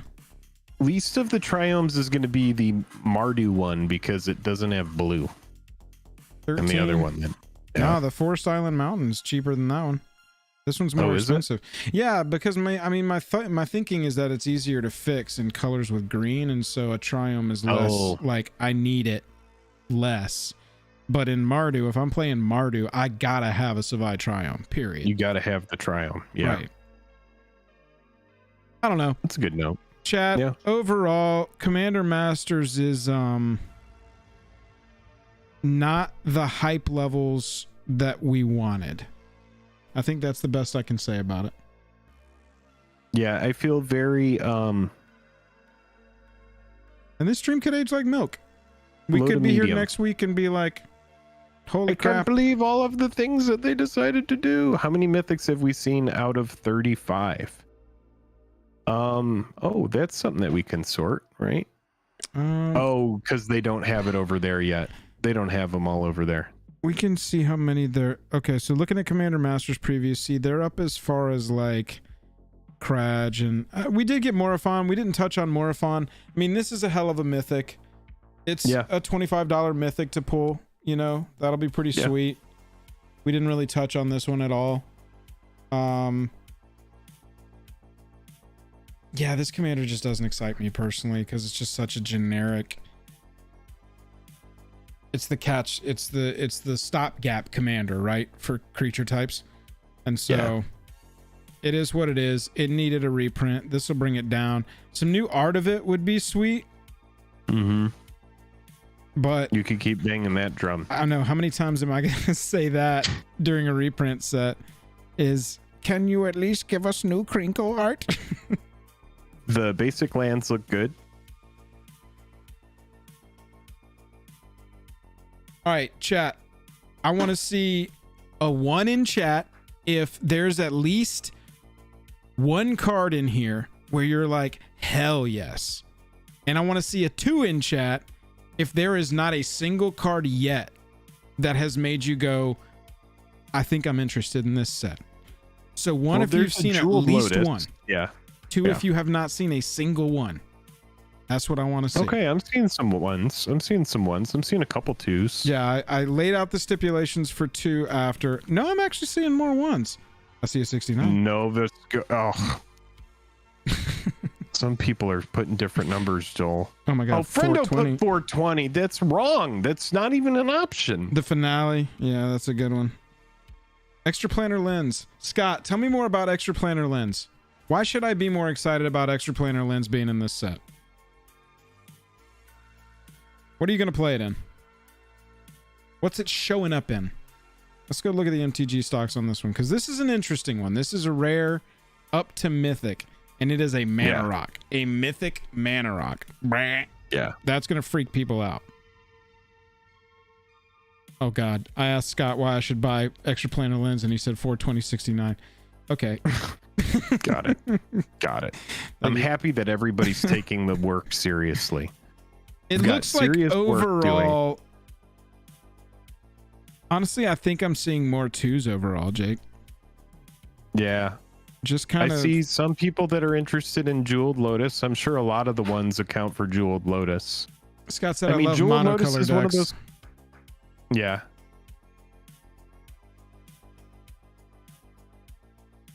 Yep. Sucker for mana rocks. Same. I'm a sucker for mana rocks as well. Well, K-Spice is saying the medallions are the land cycle. I mean, that is probably how they're justifying it, honestly.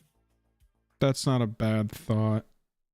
I hadn't considered it from that angle. They're like, yeah, we'll do filter lands and then we'll do the medallions, and then that's how people will be excited about, you know, that aspect of it. They're out of reprints, bro. They need to go on live TV and say alongside We're out of reprints. Just many decorated officials need to stand beside them, and they just need to go, we're out of reprints. We're not reprinting anything for 5 years. What happens to the MTG market if they say we're not reprinting a single card for 5 years? Because you have to think, in that 5 years, at the end of that, they're not going to reprint everything all at once. Yeah. No, probably not. I mean, if they I just don't know said what they can 5 do, years, but what would they you have buy? to keep people. They have to keep people buying products, so it's not going to happen because in. I'm going to Fantasyland. Don't. Oh, you're going to Fantasyland. Don't okay, I'm eject sorry. While we're going to Fantasyland. All right, let me try to immerse myself in this. Right. Wizards accidentally emails us and says, "Hey, don't tell anybody about this, Mr. President, but we are going to be announcing that we're not reprinting anything for 5 years." Yeah. We got that information secretly. What would you go buy a bunch of to try and profit off of?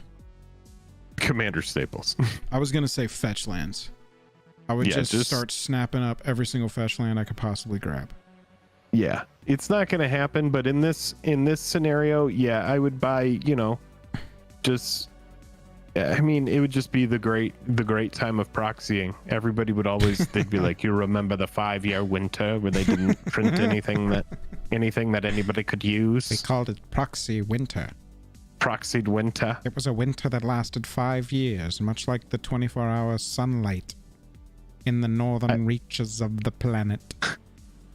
I think that, I mean, yeah, I don't really know what their plan is. This set for me, very easy to resist so far. And but what about Jeweled Lotus? I mean, look at it. It's $70 right there. Yeah, didn't you just say it'll get down to $70? Success. Not bad. Yeah, not bad. Really good call, dude. Like and subscribe. Like and subscribe for more content like this. I'd buy 50 copies of Sudden Substitution. Oh my God. Who are they're here? Get them out of here. You're banned. What is sudden? Go to it. What is Sudden Substitution? Oh my God. How are we going to do this live on stream? There's this person in our Discord that I don't know if they're trolling or this is serious, but this card. This is the only card that they can ever. Don't at me, Manriel. Manriel popped up and went Sudden Substitution and then went and then ran back into whatever bush they live in. This card, this 59-cent card, apparently is the most OP card in all of Commander, and if you're not running it, you're stupid. Non-blue decks are dumb because they can't have it. Exchange control of target non-creature spell in target creature. So it's like, have a baby creature on the battlefield and they will cast, I don't know, Wrath of God, and you give them your creature and you get the Wrath of God. No, that's a terrible example, but yeah. Okay. So like a terminate goes on the stack. Sure. They are trying to terminate your creature. Smothering Tithe. Painful Quandary. Yeah. Painful Quandary goes on the stack. In response, here's a 0/1. This card hurts my brain too. Case by. We're moving on. Jeweled Lotus. Honestly, do you think at Mythic this card gets down to $45? I think if it's at 70 now and the set isn't even out, I mean, it's a very expensive set. Remember, they're coming off the heels of Lord of the Rings, where they've just got people to buy $40 booster packs of Hobbit cards, chasing the one ring that only one person ever in the history of the game would ever find. So they want to sell this set for a lot. They want to sell this set for a lot. Look at it. It's an $800 textured foil. It's just like Renin 6, everybody. I don't know if you've ever seen any of our videos or live streams or peeked in through our window and just heard us talking to ourselves about it, but textured foil prices out of the gate, y'all. This is ridiculous. Do not pay this. Do not pay this. It's a textured foil for $800. The drop rate is below 1%. There will never be any in existence. Lance says 1 in 250 packs. Is that what they're saying? 1 in every 250 collector packs? Wow. That's going to be a lot. It's going to be a lot worse odds than Double Masters 2022. Wow, you better go ahead and pay $370 for that one, because there's no way it would ever go below 100. Lance is saying 1 in 25 packs. Oh, okay. 1 in 25 packs. 10 textured cards. So 1 in 250 for the Jeweled Lotus, because there's... Got it. Because there's Agent 10 different textured cards. Agent Fulgore with the comment of the night. If you pull it, sell it immediately. I mean, yeah. I mean, let's break this down, because textured foils in Double Masters, there were 5 of them.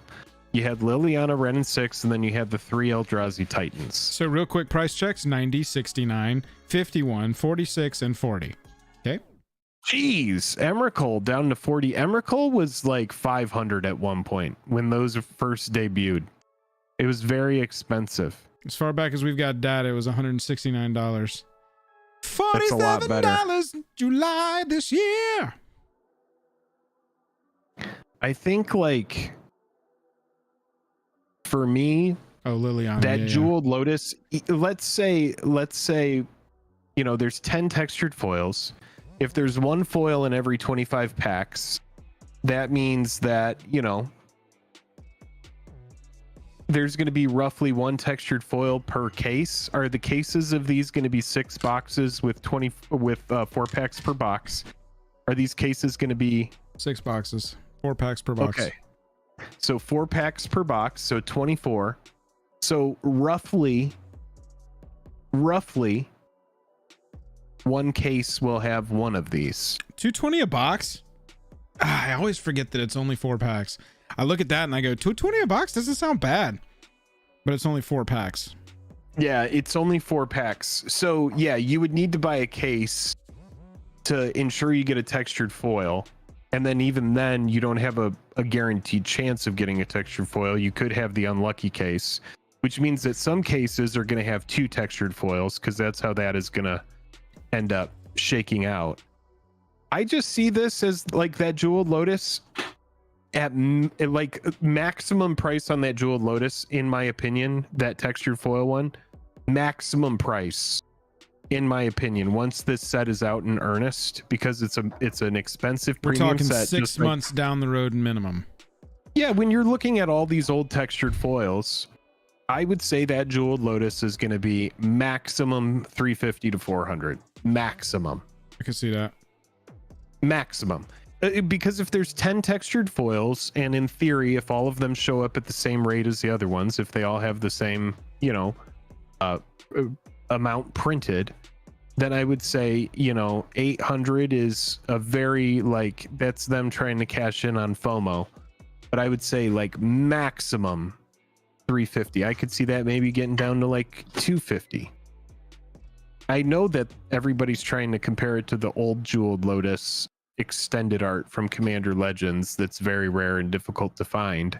$80 but these a deck will be more readily available than that. Is $80 a deck good for these?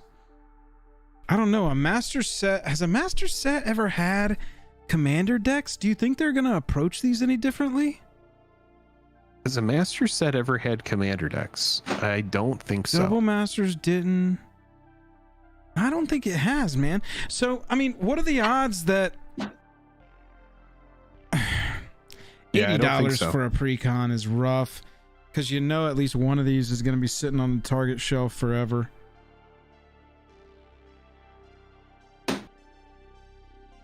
$80. Yeah, I mean, okay, channel, I'm with you on that one. I feel like $80 is too much. The old extended art Jeweled Lotus foil is still 700. Yes, that is true. It is a very expensive card because it is very difficult to pull. Is it? I mean, the extended art one. Yeah, the extended art foil was very difficult to find. Not even seeing foils for sale. Market price on foils $4.93. That doesn't mean anything. Here's a light play that's sold for. Okay, so near mint foils are $400. Selling for $3.95. Okay, so that's what the card is selling at right now. Is right around $400. I mean, and you said $350 as a possible. I think that's going to be the highest it's going to be. I mean, I'm looking at all those other textured foils, and I get it. Those other textured foils are a very niche Liliana that used to be good in Modern, but is not that big a deal anymore. Renin 7 or Renin 6, which is a Modern card as well, and also a Legacy card. But Jeweled Lotus is a card that could go in a lot of different Commander decks, and any Commander deck. Yeah. And so when you think about it from that perspective, it being a mana rock, it being fast mana, yeah, maybe it really does retain some value and it stays close to that extended art price. But I don't see it. I think it's going to be probably like a $300 to $400 card. I mean, $80 Surge foils are dropping. $80 a deck for these. We've never seen a master set have Commander decks attached to it. And so I'm wondering, are these going to have, we know that they're going to have 15 new cards each. Is that right, chat? 10 new cards each. 10. Each Commander deck introduces 10 new cards. So we're getting 40 new cards across the set. Yep. I mean, there's the possibility that these are just filled with hot heat. And those 10 new cards are like staple-ish. I mean, Eldrazi Unbound's a colorless deck. Those cards are going to be able to fit in any deck. And so they need to be careful with the designs on those 10 and make them really pointed at colorless, which is how I would prefer them to go. Give colorless more tools, because it's not a Commander identity that's really super supported. It's more of a meme. Even though I know that there are strong colorless decks. Don't get mad at me, Karn players. Or Eldrazi players, I guess, for that matter. But, I mean, there's a chance across green, black, white that some sick enchantment comes out. Planeswalker Party has to do... Probably if you're playing Planeswalkers, you want to have some kind of synergy that's like Pillow 40, and so there could be some kind of new Ghostly Prison type effect, or like a downside of attacking, kind of a blue, red, or white, no mercy. I could see that kind of card being printed into that. Sliver Swarm could come with some sort of every creature of that type new card that is just like an absolute must-have for creature type decks. I'm just trying to like speculate on what type of card could be printed into these decks that just becomes a format staple with the limited amount of information we know. I could see some crazy mana rock coming out of Eldrazi Unbound because you want to keep ramping up your mana. Sliver Swarm, 5-color tech, multicolor tech, or anything creature type. Enduring enchantments, I mean, you don't even need to say anything else. A green, a black, or a white enchantment could bend the whole format over, depending on what it is. And then Planeswalkers are tough. Maybe some sick board wipe, because you're not going to be worried about killing your Planeswalkers in the board wipe. Mm-hmm. That could be Possibly something. so. That could be some kind of cool tech that they print into that. I don't know. I've been eyeing these. I've been eyeing the Lord of the Rings Commander decks because I still want to pick all these up, and I think I'm gonna get them next month. But I also look at the prices and I'm like, damn, I missed it when they dipped down under 200. Should have snapped then because that's less than 50 a deck, and that's what I want. But, you know, this could just be some kind of jump and then it's going back down, right? We had the hype around it coming out and people were like, oh, what if they go away? But I mean, even with these, like, have you seen the 40K sets? What do they call this? Bundle? No, what do they call this set? Warhammer 40,000. Magic the Gathering set. Here we go. Here's the set. $190. Right? Like, those have just kind of stabilized down there. Yeah. Out of sight, out of mind, man. But they're also, that means that they're readily available. That means that they're being printed. And so that's, I want my precons to be $50 each. And I know or not that's even just that they're being printed, that they're just sitting. Yeah, that too. Right. That too. The price memory on my boomer brain wants a precon to be $50. That's what it wants. And so when it gets up into the $80 range, when it gets even up into the 60s and 70s, I'm just like, bleh, what's in it? Is this going to be on Target? Is this going to be on a bulk sale on Amazon Prime in a year? Yeah. And I can get 2 of each of them for $80. Yeah. Exactly. You know, exactly. Ugh. Corey G says $40 tops for me. Yeah, I would wait. I would wait on those. That looks like a chart that's seeing a big adjustment already. Right. And we already see that there's going to be product fatigue. And so I think all we need right now is for people to take the likes seriously and get them to 369. I'm going to take a quick bio. All right. All right. Chat, how would you be able to tell if something is resealed? How would you even be able to tell? I don't even think, I mean, this box looks legit to me. I'm nervous because we had somebody say that they,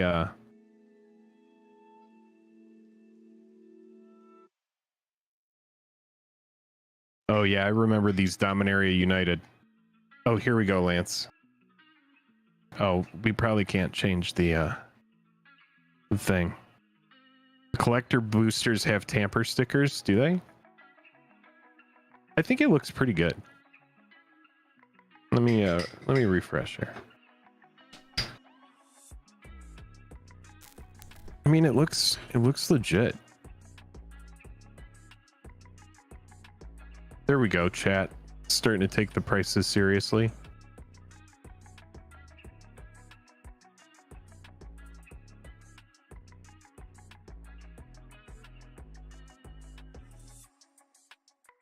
Oh, is Joel already back? Look at him, he's so fast. Oh yeah, I told you, quick one. I'm just trying to see like where we're at.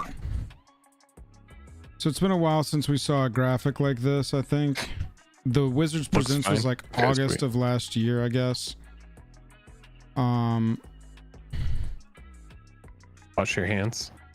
You know, spring, March of the Machine. Aftermath. We got Commander Masters in here. Then we got Wilds of Eldraine following that up. And then the beginning of next year is going to be Ixalan. Yeah. Wilds of Eldraine, people are kind of excited about. I'm excited about both these sets. I love when we like just go off and explore a new plane that's not have anything to do with Teferi and the gang. They just are like, shit, there are dinosaurs and pirates everywhere. I can get down on that. I think that that's a pretty good way to go. Do you think they'd reprint the Evoke cycle for Modern Horizons 2 somewhere in this set or any of the precons? No, probably not. I would say definitely not. Those cards haven't really been out that long. I didn't prep anything on this conversation. Do you have a chance to look at these, Jake? Which ones? The Lord of the Rings commander cards. Oh no, we could just kind of look through and see if there's anything that is kind of cheap, maybe like anything under $5. No, I was just editing, and so I didn't get a chance to take a look at that. I got busy. Let's just bump this to next week. That's fine. Yeah, we can revisit this one at any time. Yeah, we could finish up that deck. Yeah, I still have the thing that I need to cut from, not this Wednesday, but previous Wednesday's cut. Yeah. Let's end this poll. I want to let chat decide, Jake. Yeah, do it. Or we can look at it and decide, because if you see here, well, we have a deck that we need to finish, and that Lord of the Rings League actually goes for, I think, like 50 something more days. Oh, nice. And we did do very well in the previous video. That was the forgotten video that came out right before this stream. Chat, we're going to play some games together now. Thanks everybody for joining us for the Commander Masters conversation. We will be covering that a lot more in the coming weeks. There's a lot to break down, even if it is kind of a wet fart so far. Hit that. I like a good wet fart. Yeah, because then you go in. I like to be on the toilet when I do it. Yeah, we are not get a wet sponsored fart by going on the toilet. But we would be. We would be. So yeah. If you are hanging out, you want to see us play some games, let's do it. Hit that like button, hit that subscribe button. If you want give me just you could jump in, but give me just a sec. Yeah, so 54 days we have left on Lord of the Rings Draft League. So the last one we went 3-0 with Rakdos Amass. Yep. Right now we're on like a blue-white thing, right? Yeah, it's kind of a crap deck. Chat, I just dropped a Patreon link there in our chat. If you want to support us doing this full time, you know, that's the best way to do it and most direct. We really are working our asses off over here, so I appreciate you. I want to pose this to y'all. Wait, how did that poll end? Let's see where we went. Y'all could propose a new plane theme. What are you pitching? I would say sci-fi. I don't know. At this point, I want the crossovers. I'm like, give me my Marvel Universes Beyond so I can play the, you know, Thanos Infinity Gauntlet wielder as a commander. That's what I want to see. If you could have any commander, if you could have any character from a universe beyond, so like any other IP, what would your commander be? Mine would definitely be Thanos, wielder of the Infinity Gauntlet. Potentially Tony Stark, comma, Iron Man. I think that would be pretty cool too.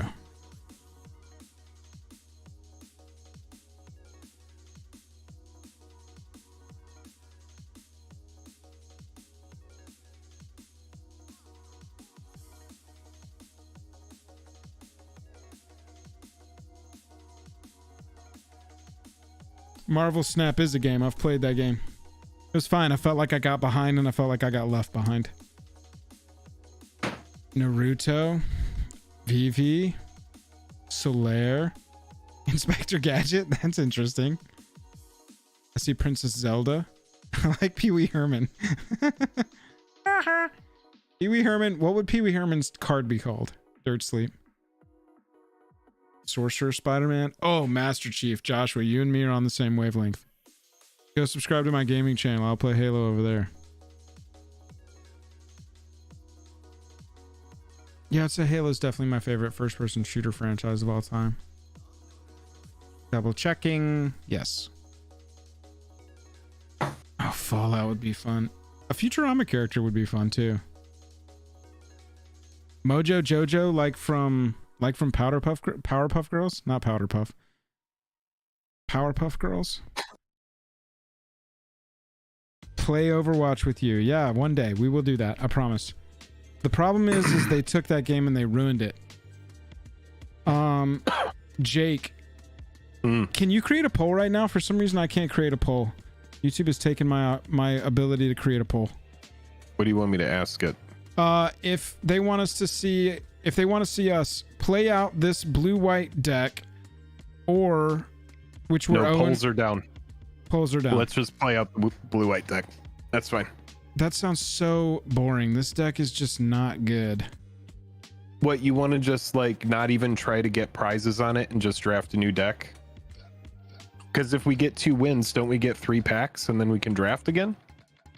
Yeah, but that'll be all we do tonight. And this deck just is so not fun. We'll give it a shot.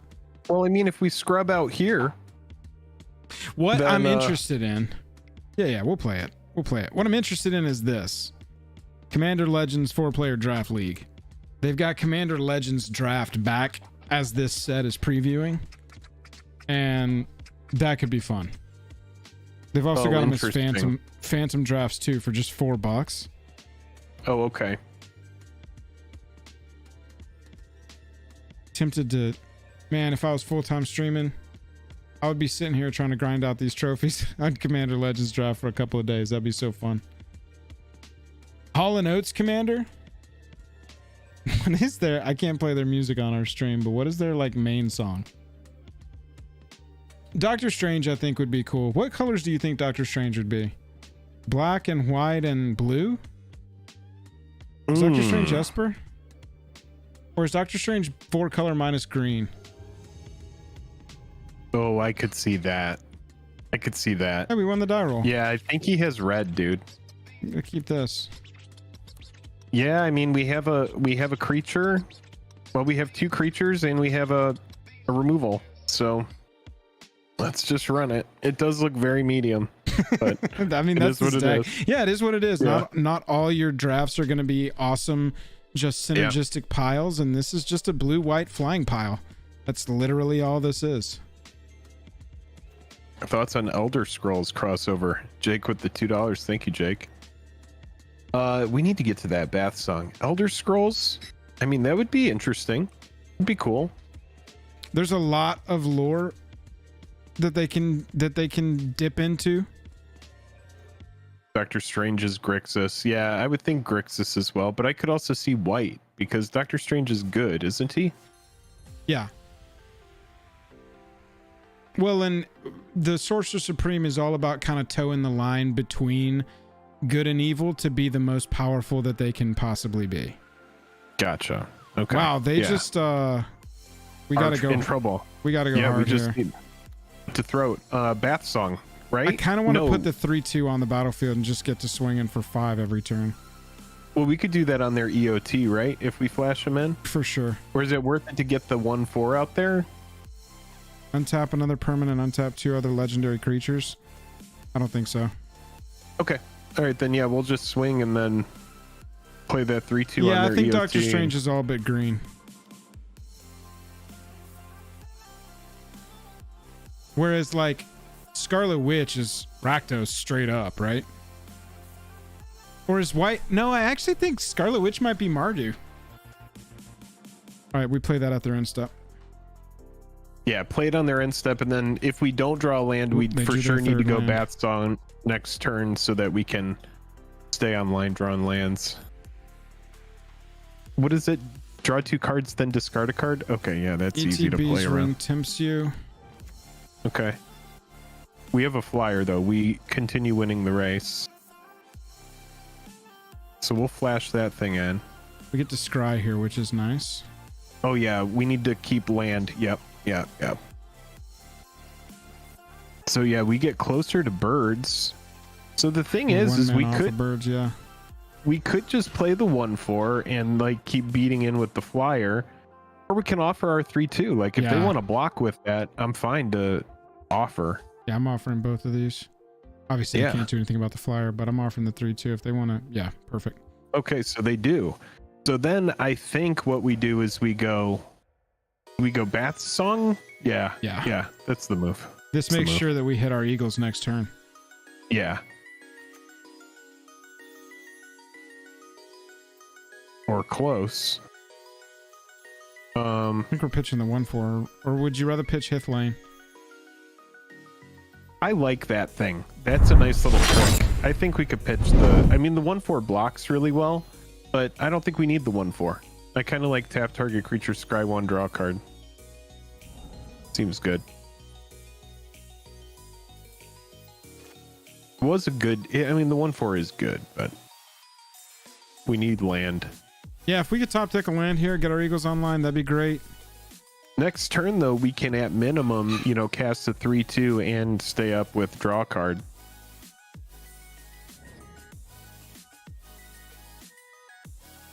All right, so Eagles come online. Well, this is going to draw us 2, discard us 1. All right, so we can pitch that island, right? I don't think we need that island. Yeah, I think we're capped on. Yeah, we just need to like. Yeah, Bath Song is insanely good. So 5, 6, 3, and 3. What flyer do you value more, Joel? Probably the 3/4, right? But this one coming down after gives everything +1/+0, so we get more value. That comes down later. Yeah, like I would play whichever one we don't mind getting killed by a removal first. Probably the 3/4 scries, which is kind of good. We could set up our next draw. Let's just do that. Yeah. All right, so not lands. Oh yeah, goodbye to both those. See you later. We don't have a good attack anymore because they got a 2/3 in the air. Yeah, that's okay. Both these get +1/+0 and first strike next turn when this comes down. Ring tempts you, draw your second card, put a +1/+1 on it. It's okay, we're attacking in the air. You can always tap that if we need to. Or pacify it. Yeah, that's true. All right, so we have a really nice clock here, Joel, in the air. If we shut down that 2/3 or get rid of that, I think that we can just win beating in and like play the Eagles.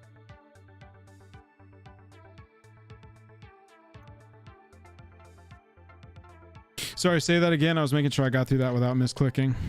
No, that's good. I actually think we have the mana to do fog on the flyer so that we can just get through in the air. Yeah. Do you like doing the fog on the flyer? I do, because that leaves us open with options here. Yeah, so let's do fog on the flyer and then let's cast the Eagles. I think we'll have 6 mana left over to cast the Eagles. Cancel. Hang on. We had mana just sitting in our pool already. Yeah. So we can do fog on the flyer. We could just stay open in the air, just keep our air clear, and then cast Eagles here, and then just be like, answer this and do whatever you want with that 4/4. Let's do it. They're tapped out. Yeah. You're 7 in the air. Enjoy. We drafted blue-white flying pile. Suck it. That's right. And you'll have to suck it in the air. Now, if they cast something and they cast another flyer, we have draw a card. Or tap target creature, scry 1, and draw a card. So they have a lot of work to do. They have to answer our air.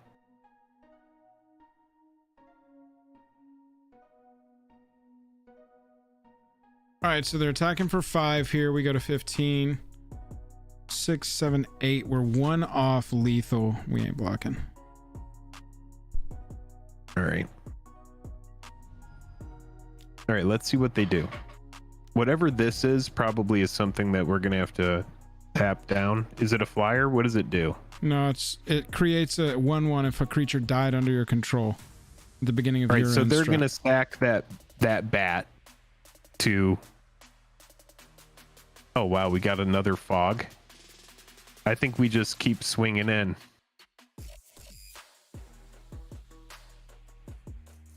Yeah, I mean, we fog And then up. we can flash in that thing. Okay, here we go. -2/-2 on the Kingfisher. That's fine. We'll draw a card here. Yeah! All right. So they are at 3. So what we can do here is before their attack, this next turn, Yeah. we'll tap that thing down. I don't even think we need that right now. I mean, Oh, I've you got wanna enough just use mana it to on do him? this, and this here. And then should seal it up, right? Yeah, that's fine. I was just thinking keep the air clear, but I think sure. this is fine, you know? That's why we got the knots, you know? All right. So we yield to the end step. No, not yield to the end step. You could even tap. Oh, There we go. okay. Well, there we go. All right, sweet. Okay, so flying stuff I mean, got that's there. been pretty good. Pretty good. I mean, they were stuck on 2 mana for the first 3-4 turns and then never played anything against our flyers. They're all on the ground. It looks like some humans thing. I don't know. I think we just run it back. What is that tail thing? Tail? Oh. Target creature you control gains indestructible for as long as you control this saga. Return target creature card from the graveyard to the battlefield. Up to 2 target creatures you control each gain lifelink until end of turn. Yeah, it's fine. It is what it is. Yeah, I think we just run it back. It's it the works, 41st so- card. A set of serial mascot commanders. Dig'em, Silly Rabbit, and Sam. Yeah, this is a mull. Better. You can pitch plains or a island, your choice. Maybe a plains. Plains. Yeah. We got a turn 2, a turn 3, a turn 4. Pretty sweet. That's pretty sweet. Yeah. We'll see if they're able to curve out this time.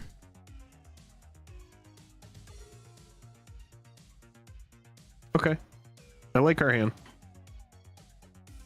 If we can get that Watcher online.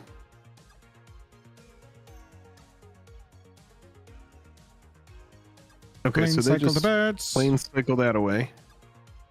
Go get a bird. Go get a plains. Alright, they cast the 2/1. When it dies, a mess. Ooh, we never had that in our deck. That's a pretty good one. I've got a scry baby. Well, we do have that scry card that gets it through, so that's pretty sweet. Scry here and scry here and scry here. Synergy. Good scry theme. Yeah, I think we're fine just taking that. Draw a card, a mass. Okay. Luckily for us, we run fog banks, and fog against a mass is like so brutal. Not That the is actual very fog, brutal. it's a pacifism. Pacifying that army is so annoying for them because all the tokens have to go on that army. They basically have to figure out a way to sack it. What do you think? Do we just play the flash guy at main? Yeah. We Okay, just go that way we can sorcery get in. here. We start getting in for 3 attacks. We've got a 3/2 here. We are going to leave that on top for now. Okay. This gets in. Can't be blocked. They can golems bite it. We know they're running that. Yep. All right, so their turn. They're getting in now. With what? A 2/1? The 2/1. We'll race the 2. Yeah, that's fine. Protectors a 3/3 ETBs and creates a 1/1. But That's pretty good versus our beauty board. is we are going to sorcery speed. Oh, draw some cards. I Scry love this. 2, draw 2. It's going to make our 3 unblockable. And then you want to just send 1, the. 2, 3, 4, 5. Oh, we need that flyer. That 6. flyer is very good for us. And we can cast it next turn. So we're going to put this on the top, and then we're going to put this on top of that. I think I did that right. Yep. We probably could have even sent that land away, but that's fine. Well, I figure a 6th is to cast our eagles. Yeah. But this is Yeah, the and then curve of the future- Scry deck. Is like on turn 2 you play this, on turn 3 you play the Grey Havens, on turn 4 you play the Draw Spell, on turn 5 you play the Willow Wind. We're down to 9. All right, so this turn needs to be hoping that our flyer just resolves, and then we can use that scry 2 to set up our next turn. The flyer needs to be able to block for us. I mean, we need that 4-but. So, all right, send both of those shits away. Goodbye. No, dude, I'm putting them on Goodbye. top.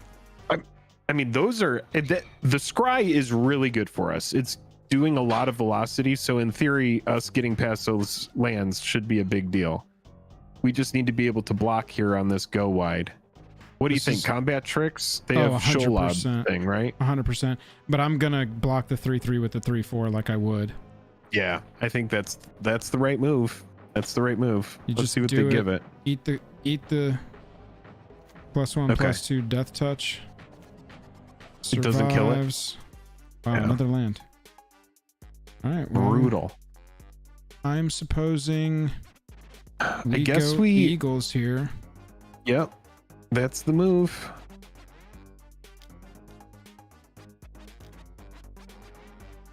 That is definitely the move. Here's our 3/1 coming in I yet like this again. I like this Here pressure. comes the golems by. Oh no, it's food. Oh, they're just like, yeah, okay.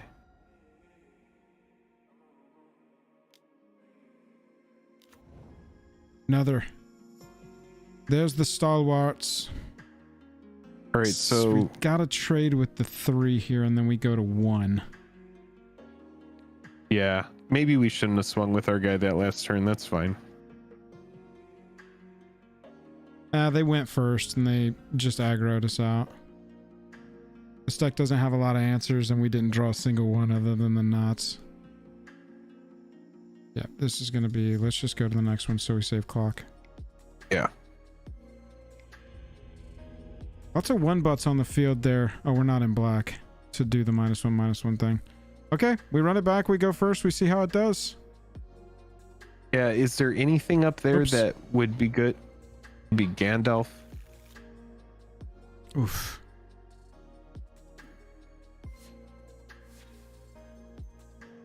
Yeah, this is probably a mall. This is such a tough mole because you know this mole's into 1 land. Yeah, maybe. Maybe so. Thank God. All right, well, we keep Bath Song. Yeah, we probably get rid of the bird. Right? Yes. Or maybe a land. Let's get No. rid of a land. No, we can just get the Bath Song and then use the 1/4 as a blocker. Oh, well, let's get rid of a land and we can plain sickle the Eagles. How about that? Yeah. Yeah. Depending on what we draw. Right. That sounds good. We're gonna keep. We're gonna kill that. We're gonna say done. All right, and we're off to the races.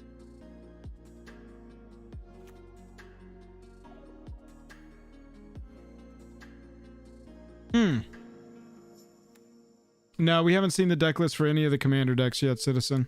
What? Turn They 1 got- Frodo. Nice.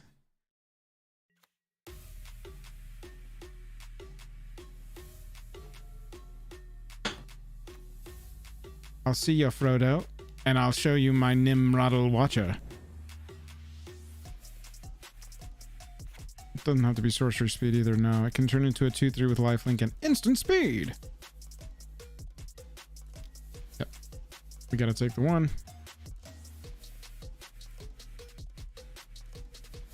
Took Reaper.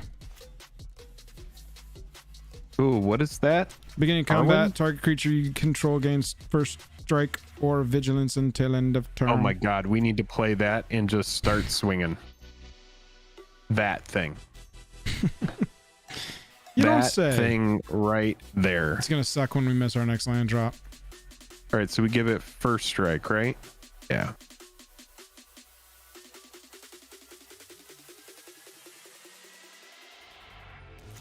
Yeah, they're like, yep, taking it. I mean, if we miss our next land drop, we have a 1/4 to play. Okay. I mean, this is still good. Do we go Bath Song? Yeah. Oh yeah. Probably the plains, right? Oh. You don't want a 5th land? Oh, to get to the bird, right?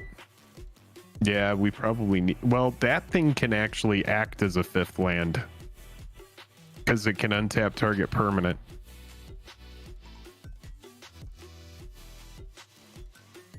We just need to get that thing out there, I think.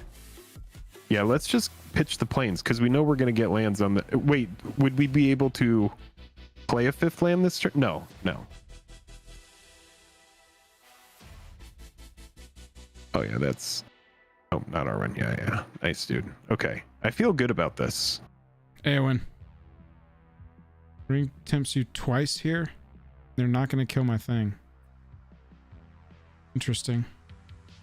Is that really their choice? Yeah, they see what they're doing. Yeah, this isn't going to turn out how you want it to turn out. Yeah.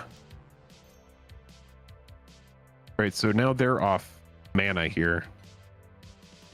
2/3 lifelinker. I mean, we're just going to bump. Bump, right? Yeah.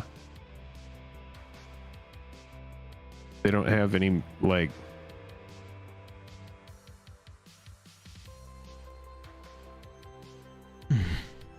Maybe you were right.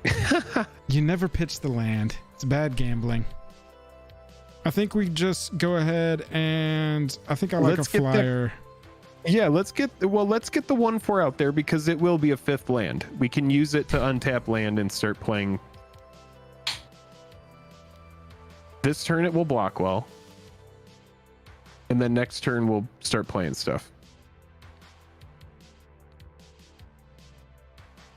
Yeah, this is very good for us. I mean, they're on 2 mana, so we just need to maintain what we're doing.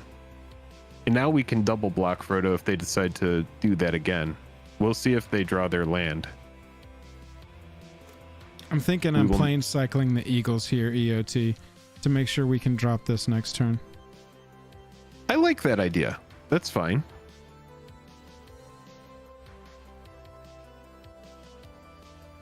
The backbreaker is when we play our 5th land and our opponents are sitting there going, well, we're still on 2 planes. Sure. Get back on in there. Yep.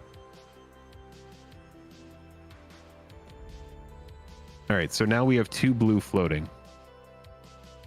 Oh, I guess we could have remembered that for the Eagles. It's okay. It's okay. No, it's fine because we've got options that and we can now. scry. Right. Yeah. So do we just go to combat here? Or you want to send I kind of want to get this on that guy? Yeah, I kind of want to. Well, this is an elf, so we would put it on the human. But we'd put Let's it on do that.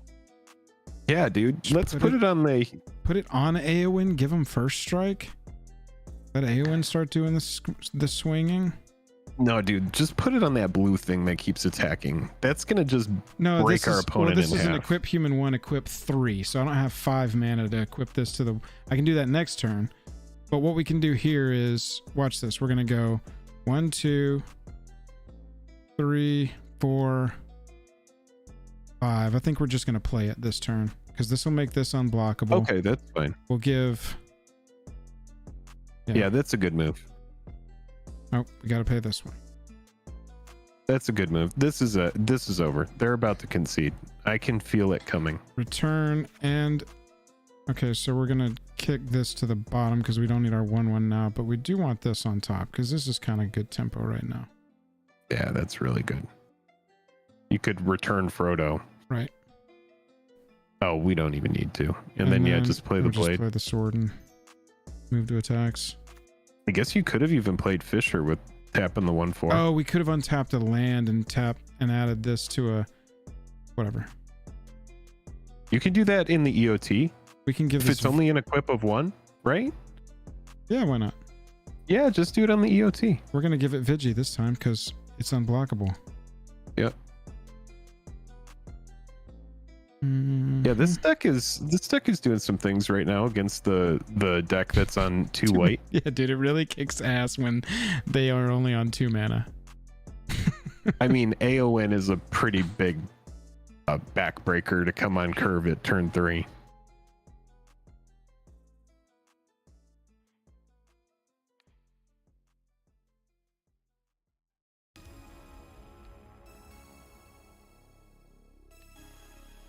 Yeah, enjoy it.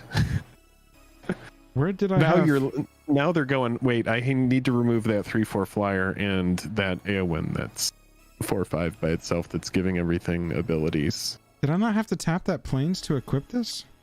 Equip 1? Equip abilities you activate cost 1 less to activate. Read the card, Jake and Joel. Hey, there's 10 more words below the 30 words.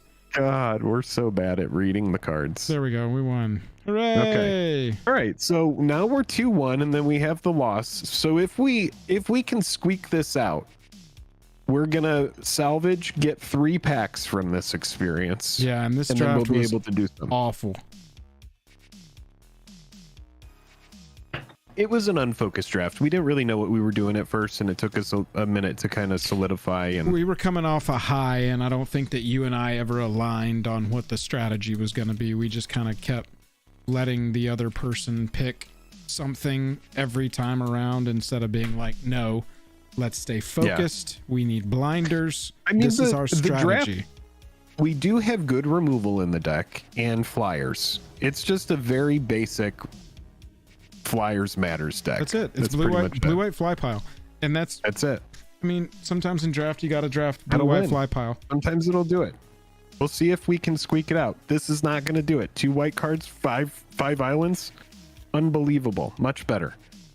Let's pitch the sword, right? Yeah, or the tap thing.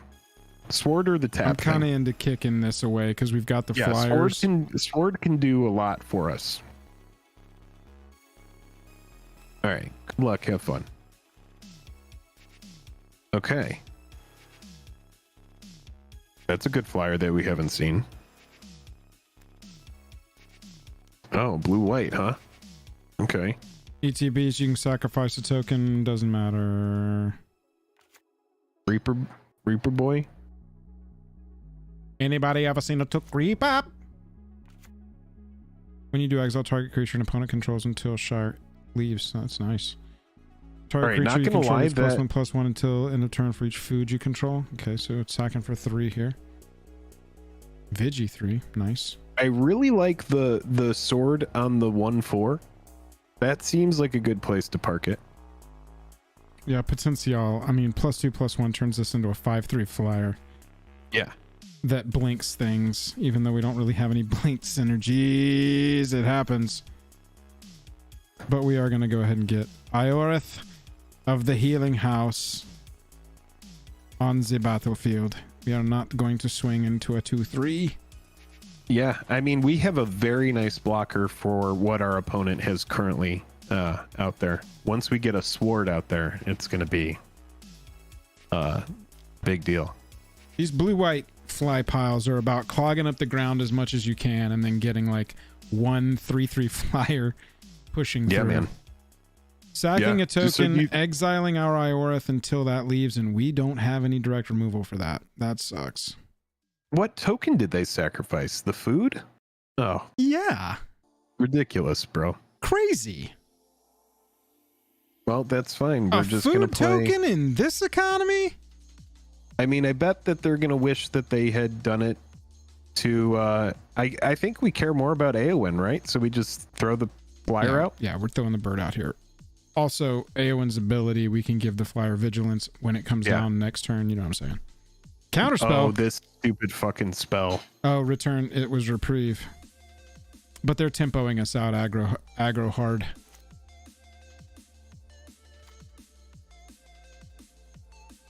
They're down to 3 cards in hand. What's up, Mikhail? Good to see you. Kyle, what's up? Good to see you. Bill comes in, creates two tokens for further Shire Sheriffs.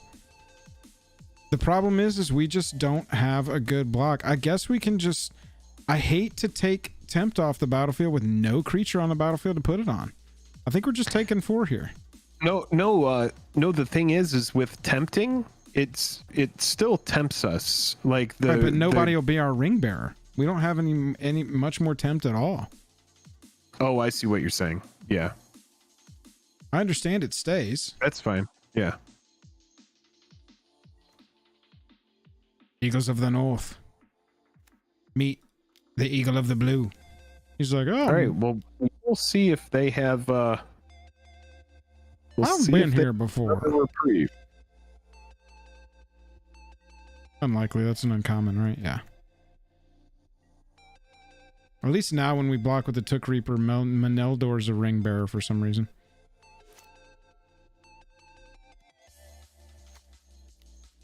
All right, so they find a land. Ooh, target creature gets +2/+2 until end of turn. Whatever it's pumping is gonna get blocked. +3/+3. That's a 5/5. Do you think they have a combat trick?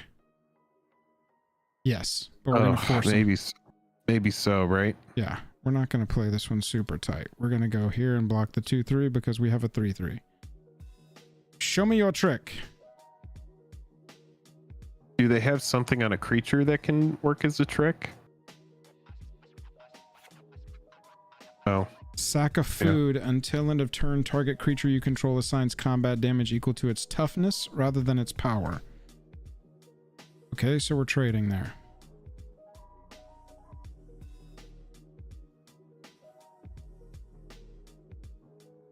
Oh, and it's doing the same thing for Bill. So Bill's hitting for 4.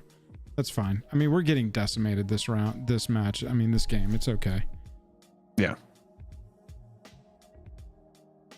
We're at 5. Pretty strong deck. That Let's just go to the next one. Pretty fair deck they drafted there. That was a good one. Those sheriffs are brutal, and they got 2 that game.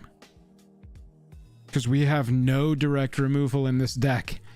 Because we drafted a blue-white pile. It's a blue-white pile. I mean, we do have removal. We have 2 fog. Yeah, but that doesn't get our guy banish. back. Also, that one does get our guy back. 1. You don't have to defend this deck. We drafted this together. This was not your creation. This deck just blows. Some draft decks are terrible. This hand is better. I like seeing a hand that's good. I mean, we won with it in the last match. Yeah, Jake, against a person that played 2 lands. I mean, we beat them in another match. Got him. We smoked them. I mean, we did beat them in a match where they had more than 2 lands. You love the blue-white deck. I get it. I just am not a fan. I know. I can tell that you don't like it.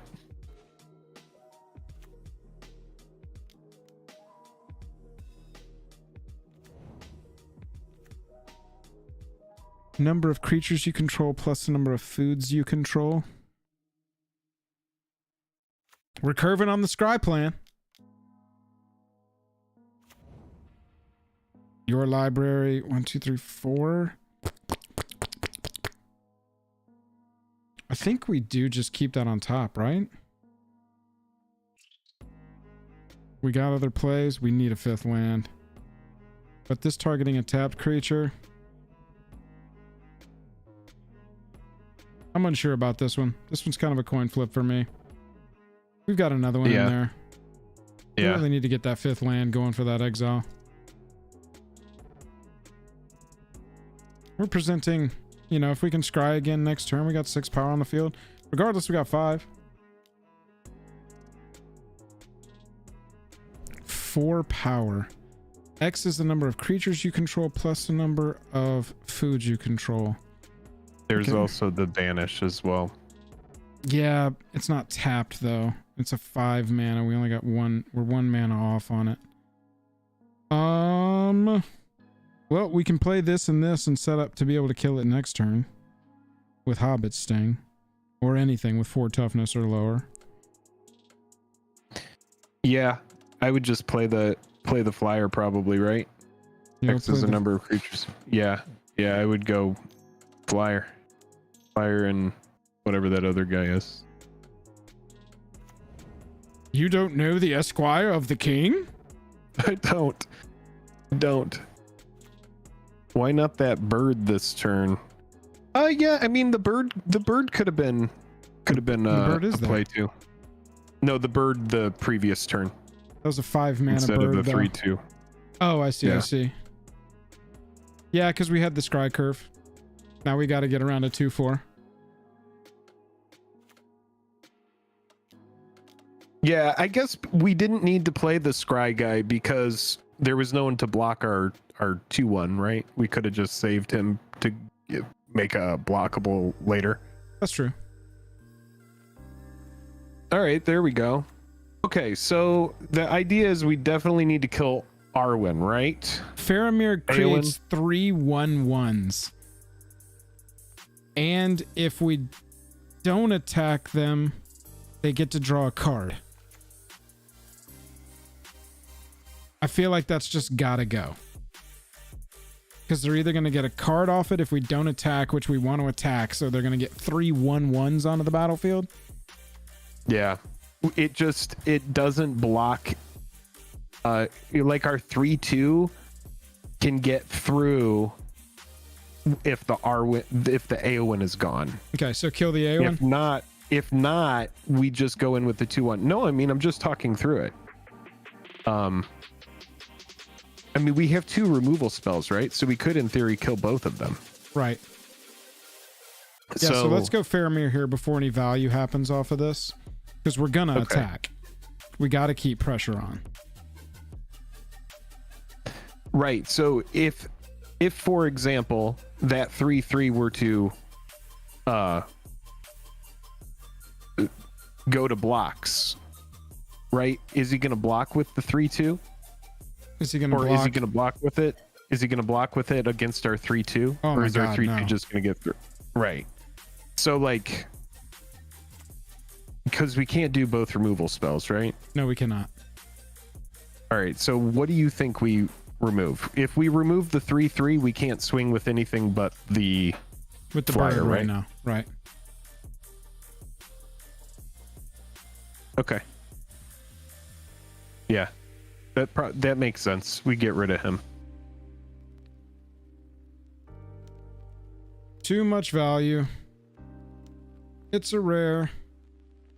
Now it's exiled. Now we're swinging in with our little birdie. We just need them to not beef up.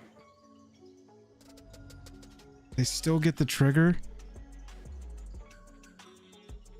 Oh, because it happened at the end of their turn. God, man. That card is brutal. Yeah, so if we hadn't removed that there, they would have gotten 6/1/1s total. Really? That's insane. Faramir is nuts.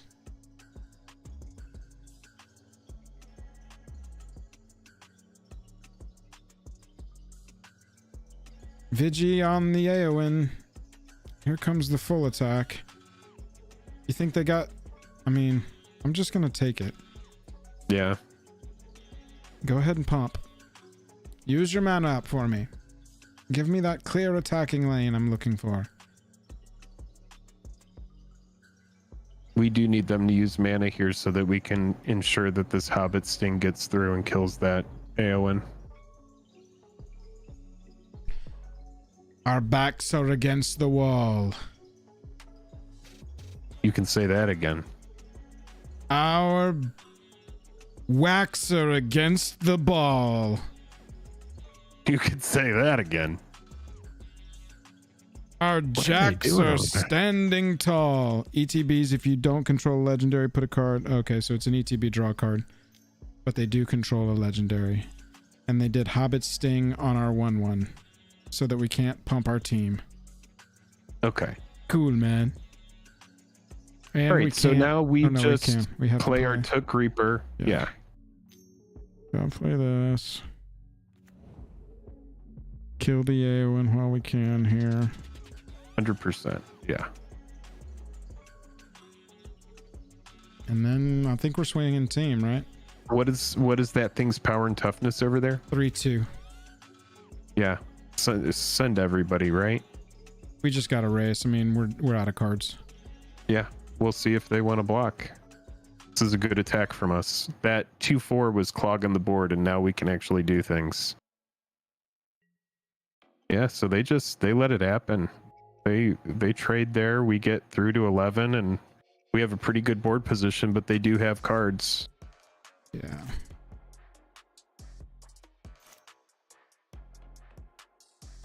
Okay, so that's going to make one of their soldiers bigger for a 1 turn.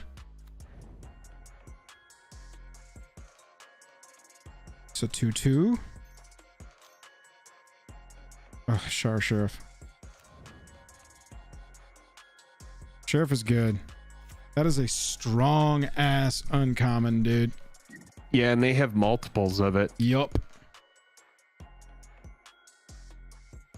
Can't believe they're not going to take the flyer, but I guess they're just like, I just want clear attacking lanes because they're out of cards and I'm putting my foot to the throat.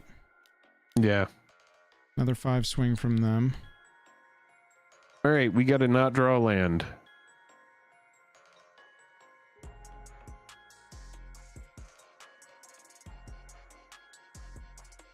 Bath Song would be, I guess, something here. Wouldn't be nothing.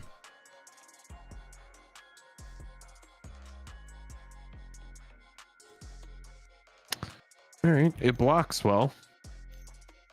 And I guess we just go flyer. It's just going to devolve into we peck in with a 2-1 until they answer it. Attack with my flyer. Athelian Kingfisher. Fishing for kings. Flying around. Yeah. Pecking at your face and we take you 9. This is MS-DOS, Ray. Windows 90. This is the original. We're on the 95. Apple Mac. We're on the original Apple. This was the first computer ever built by man. All right, so this is attacking, so they definitely got a trick, right? What is that right now? A 2-2. And what is the other thing? Can we block the other thing? A 2-3. I mean, we can bump here, yeah. Oh, I see. I see. Bump either way, but we could potentially take that down and get our Took Reaper back. Yeah, Took Reaper, yeah. Why don't we like block one of them with the 1-4 and force a combat trick from it? Let's just see what they got. Well, it's not going to force a combat trick. It's just going to bump 2-2 1-4. They'll get in for 2. Yeah, but we win that race. Oh, I mean, well, they have cards. Yeah, we're so boned. We're playing this out because this is our last breath. Ooh, and our client is starting to lag now. Second breakfast. +2, +1. Yeah, okay. Well, we do get to main phase scry. That makes our thing unblockable. So that's 5. Nope, counterspell. Reprieve. They really like those I tempo-y shits. mean, it's a good strategy. Tokens and tempo. I mean, we block so poorly. So bad.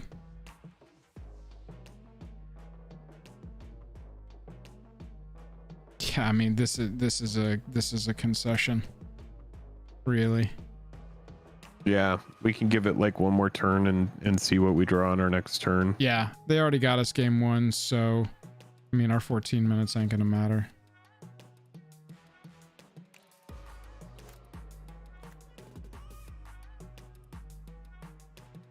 Just full attack.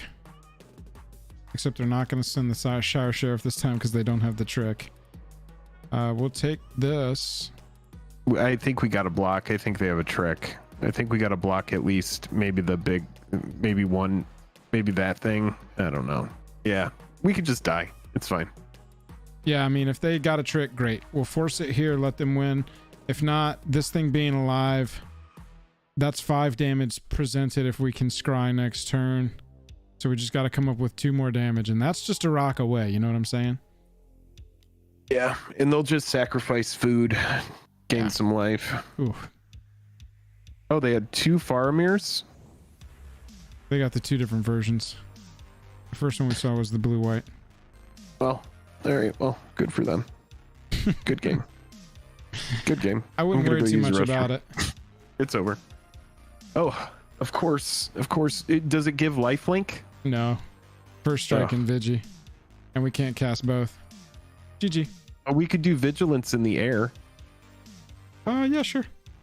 Let's see if it does anything. I mean, we'll there's just go Vigilance 1, in the 2, air. 3, 4, 5, 6 creatures, and we're at 2. Oh, I see. Just talking like. Oh, well, if we block with everything, basic maths, it's not going to happen, right? We will still lose. All right.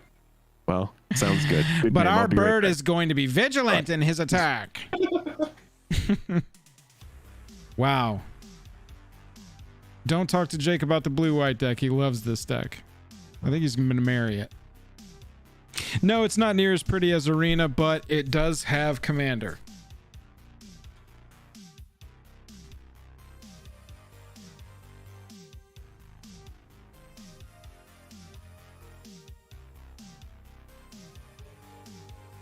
All right.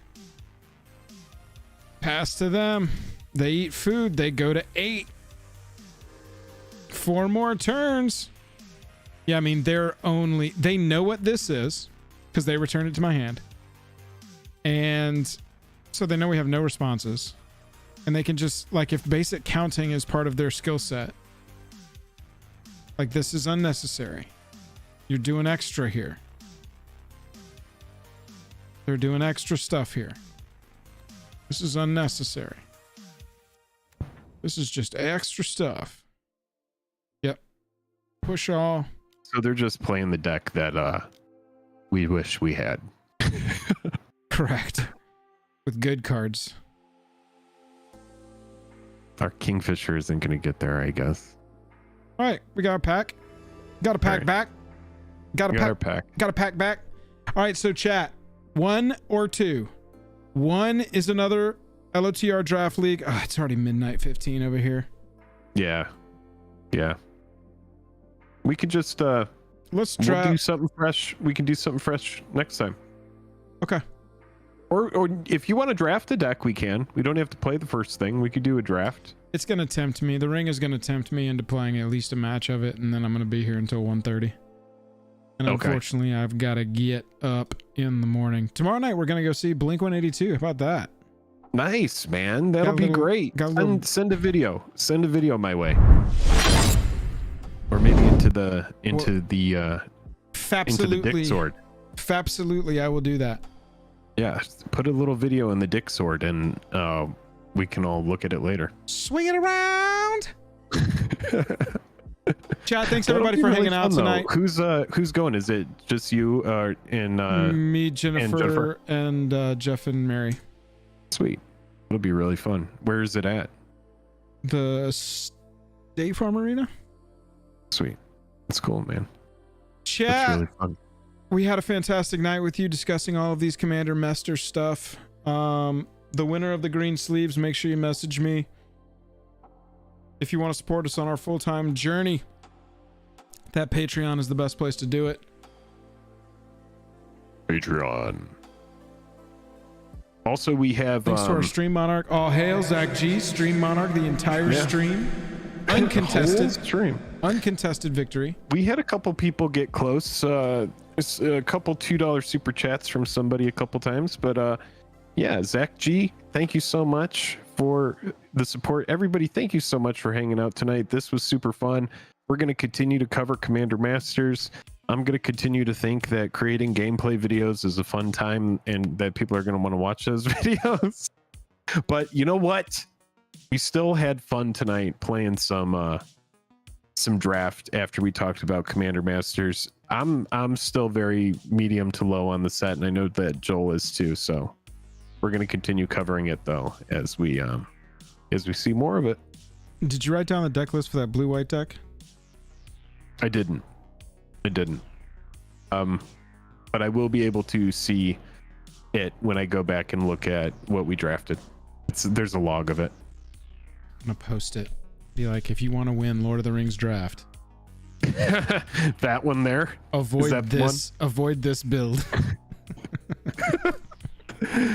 I didn't look at any of the stuff that was in our sideboard. Yeah, we had a lot of. We were just all over the place. Like we had Gandalf in the sideboard because he wasn't really that good. And every strategy was represented. Yeah. Every Missed single the stream, one. but we'll watch the replay. Walter, sounds good. Yeah, we talk a good bit about Commander Masters at the beginning. We talk about some of the best reprints. We talk about some of the biggest downshifts. We've had some good downshifts. There's also some upshifts that we talk about based on how it will affect the limited format. There's some side shifts. We talked about some side shifts and some loop shifts. Yeah, there's some night shifts. There's a lot of different shifts. Phase shifts. Stephen King made an appearance because of Graveyard Shift, which was one of his earlier works. Shift button is on a keyboard. Yep. Shift gears. And just remember, Andrew, that's a great thing for us to remember. Just remember, you can pay $50 and get 1 pack of Commander Masters and pull a boom pile yourself, all by yourself. Don't ever forget that. Yeah, don't pay $50 for a pack of this new set, please. All right, everyone. Good night. God bless. Have a fantastic weekend. We'll be back next Monday. See you then. Thank you for spending your time with us. Bye.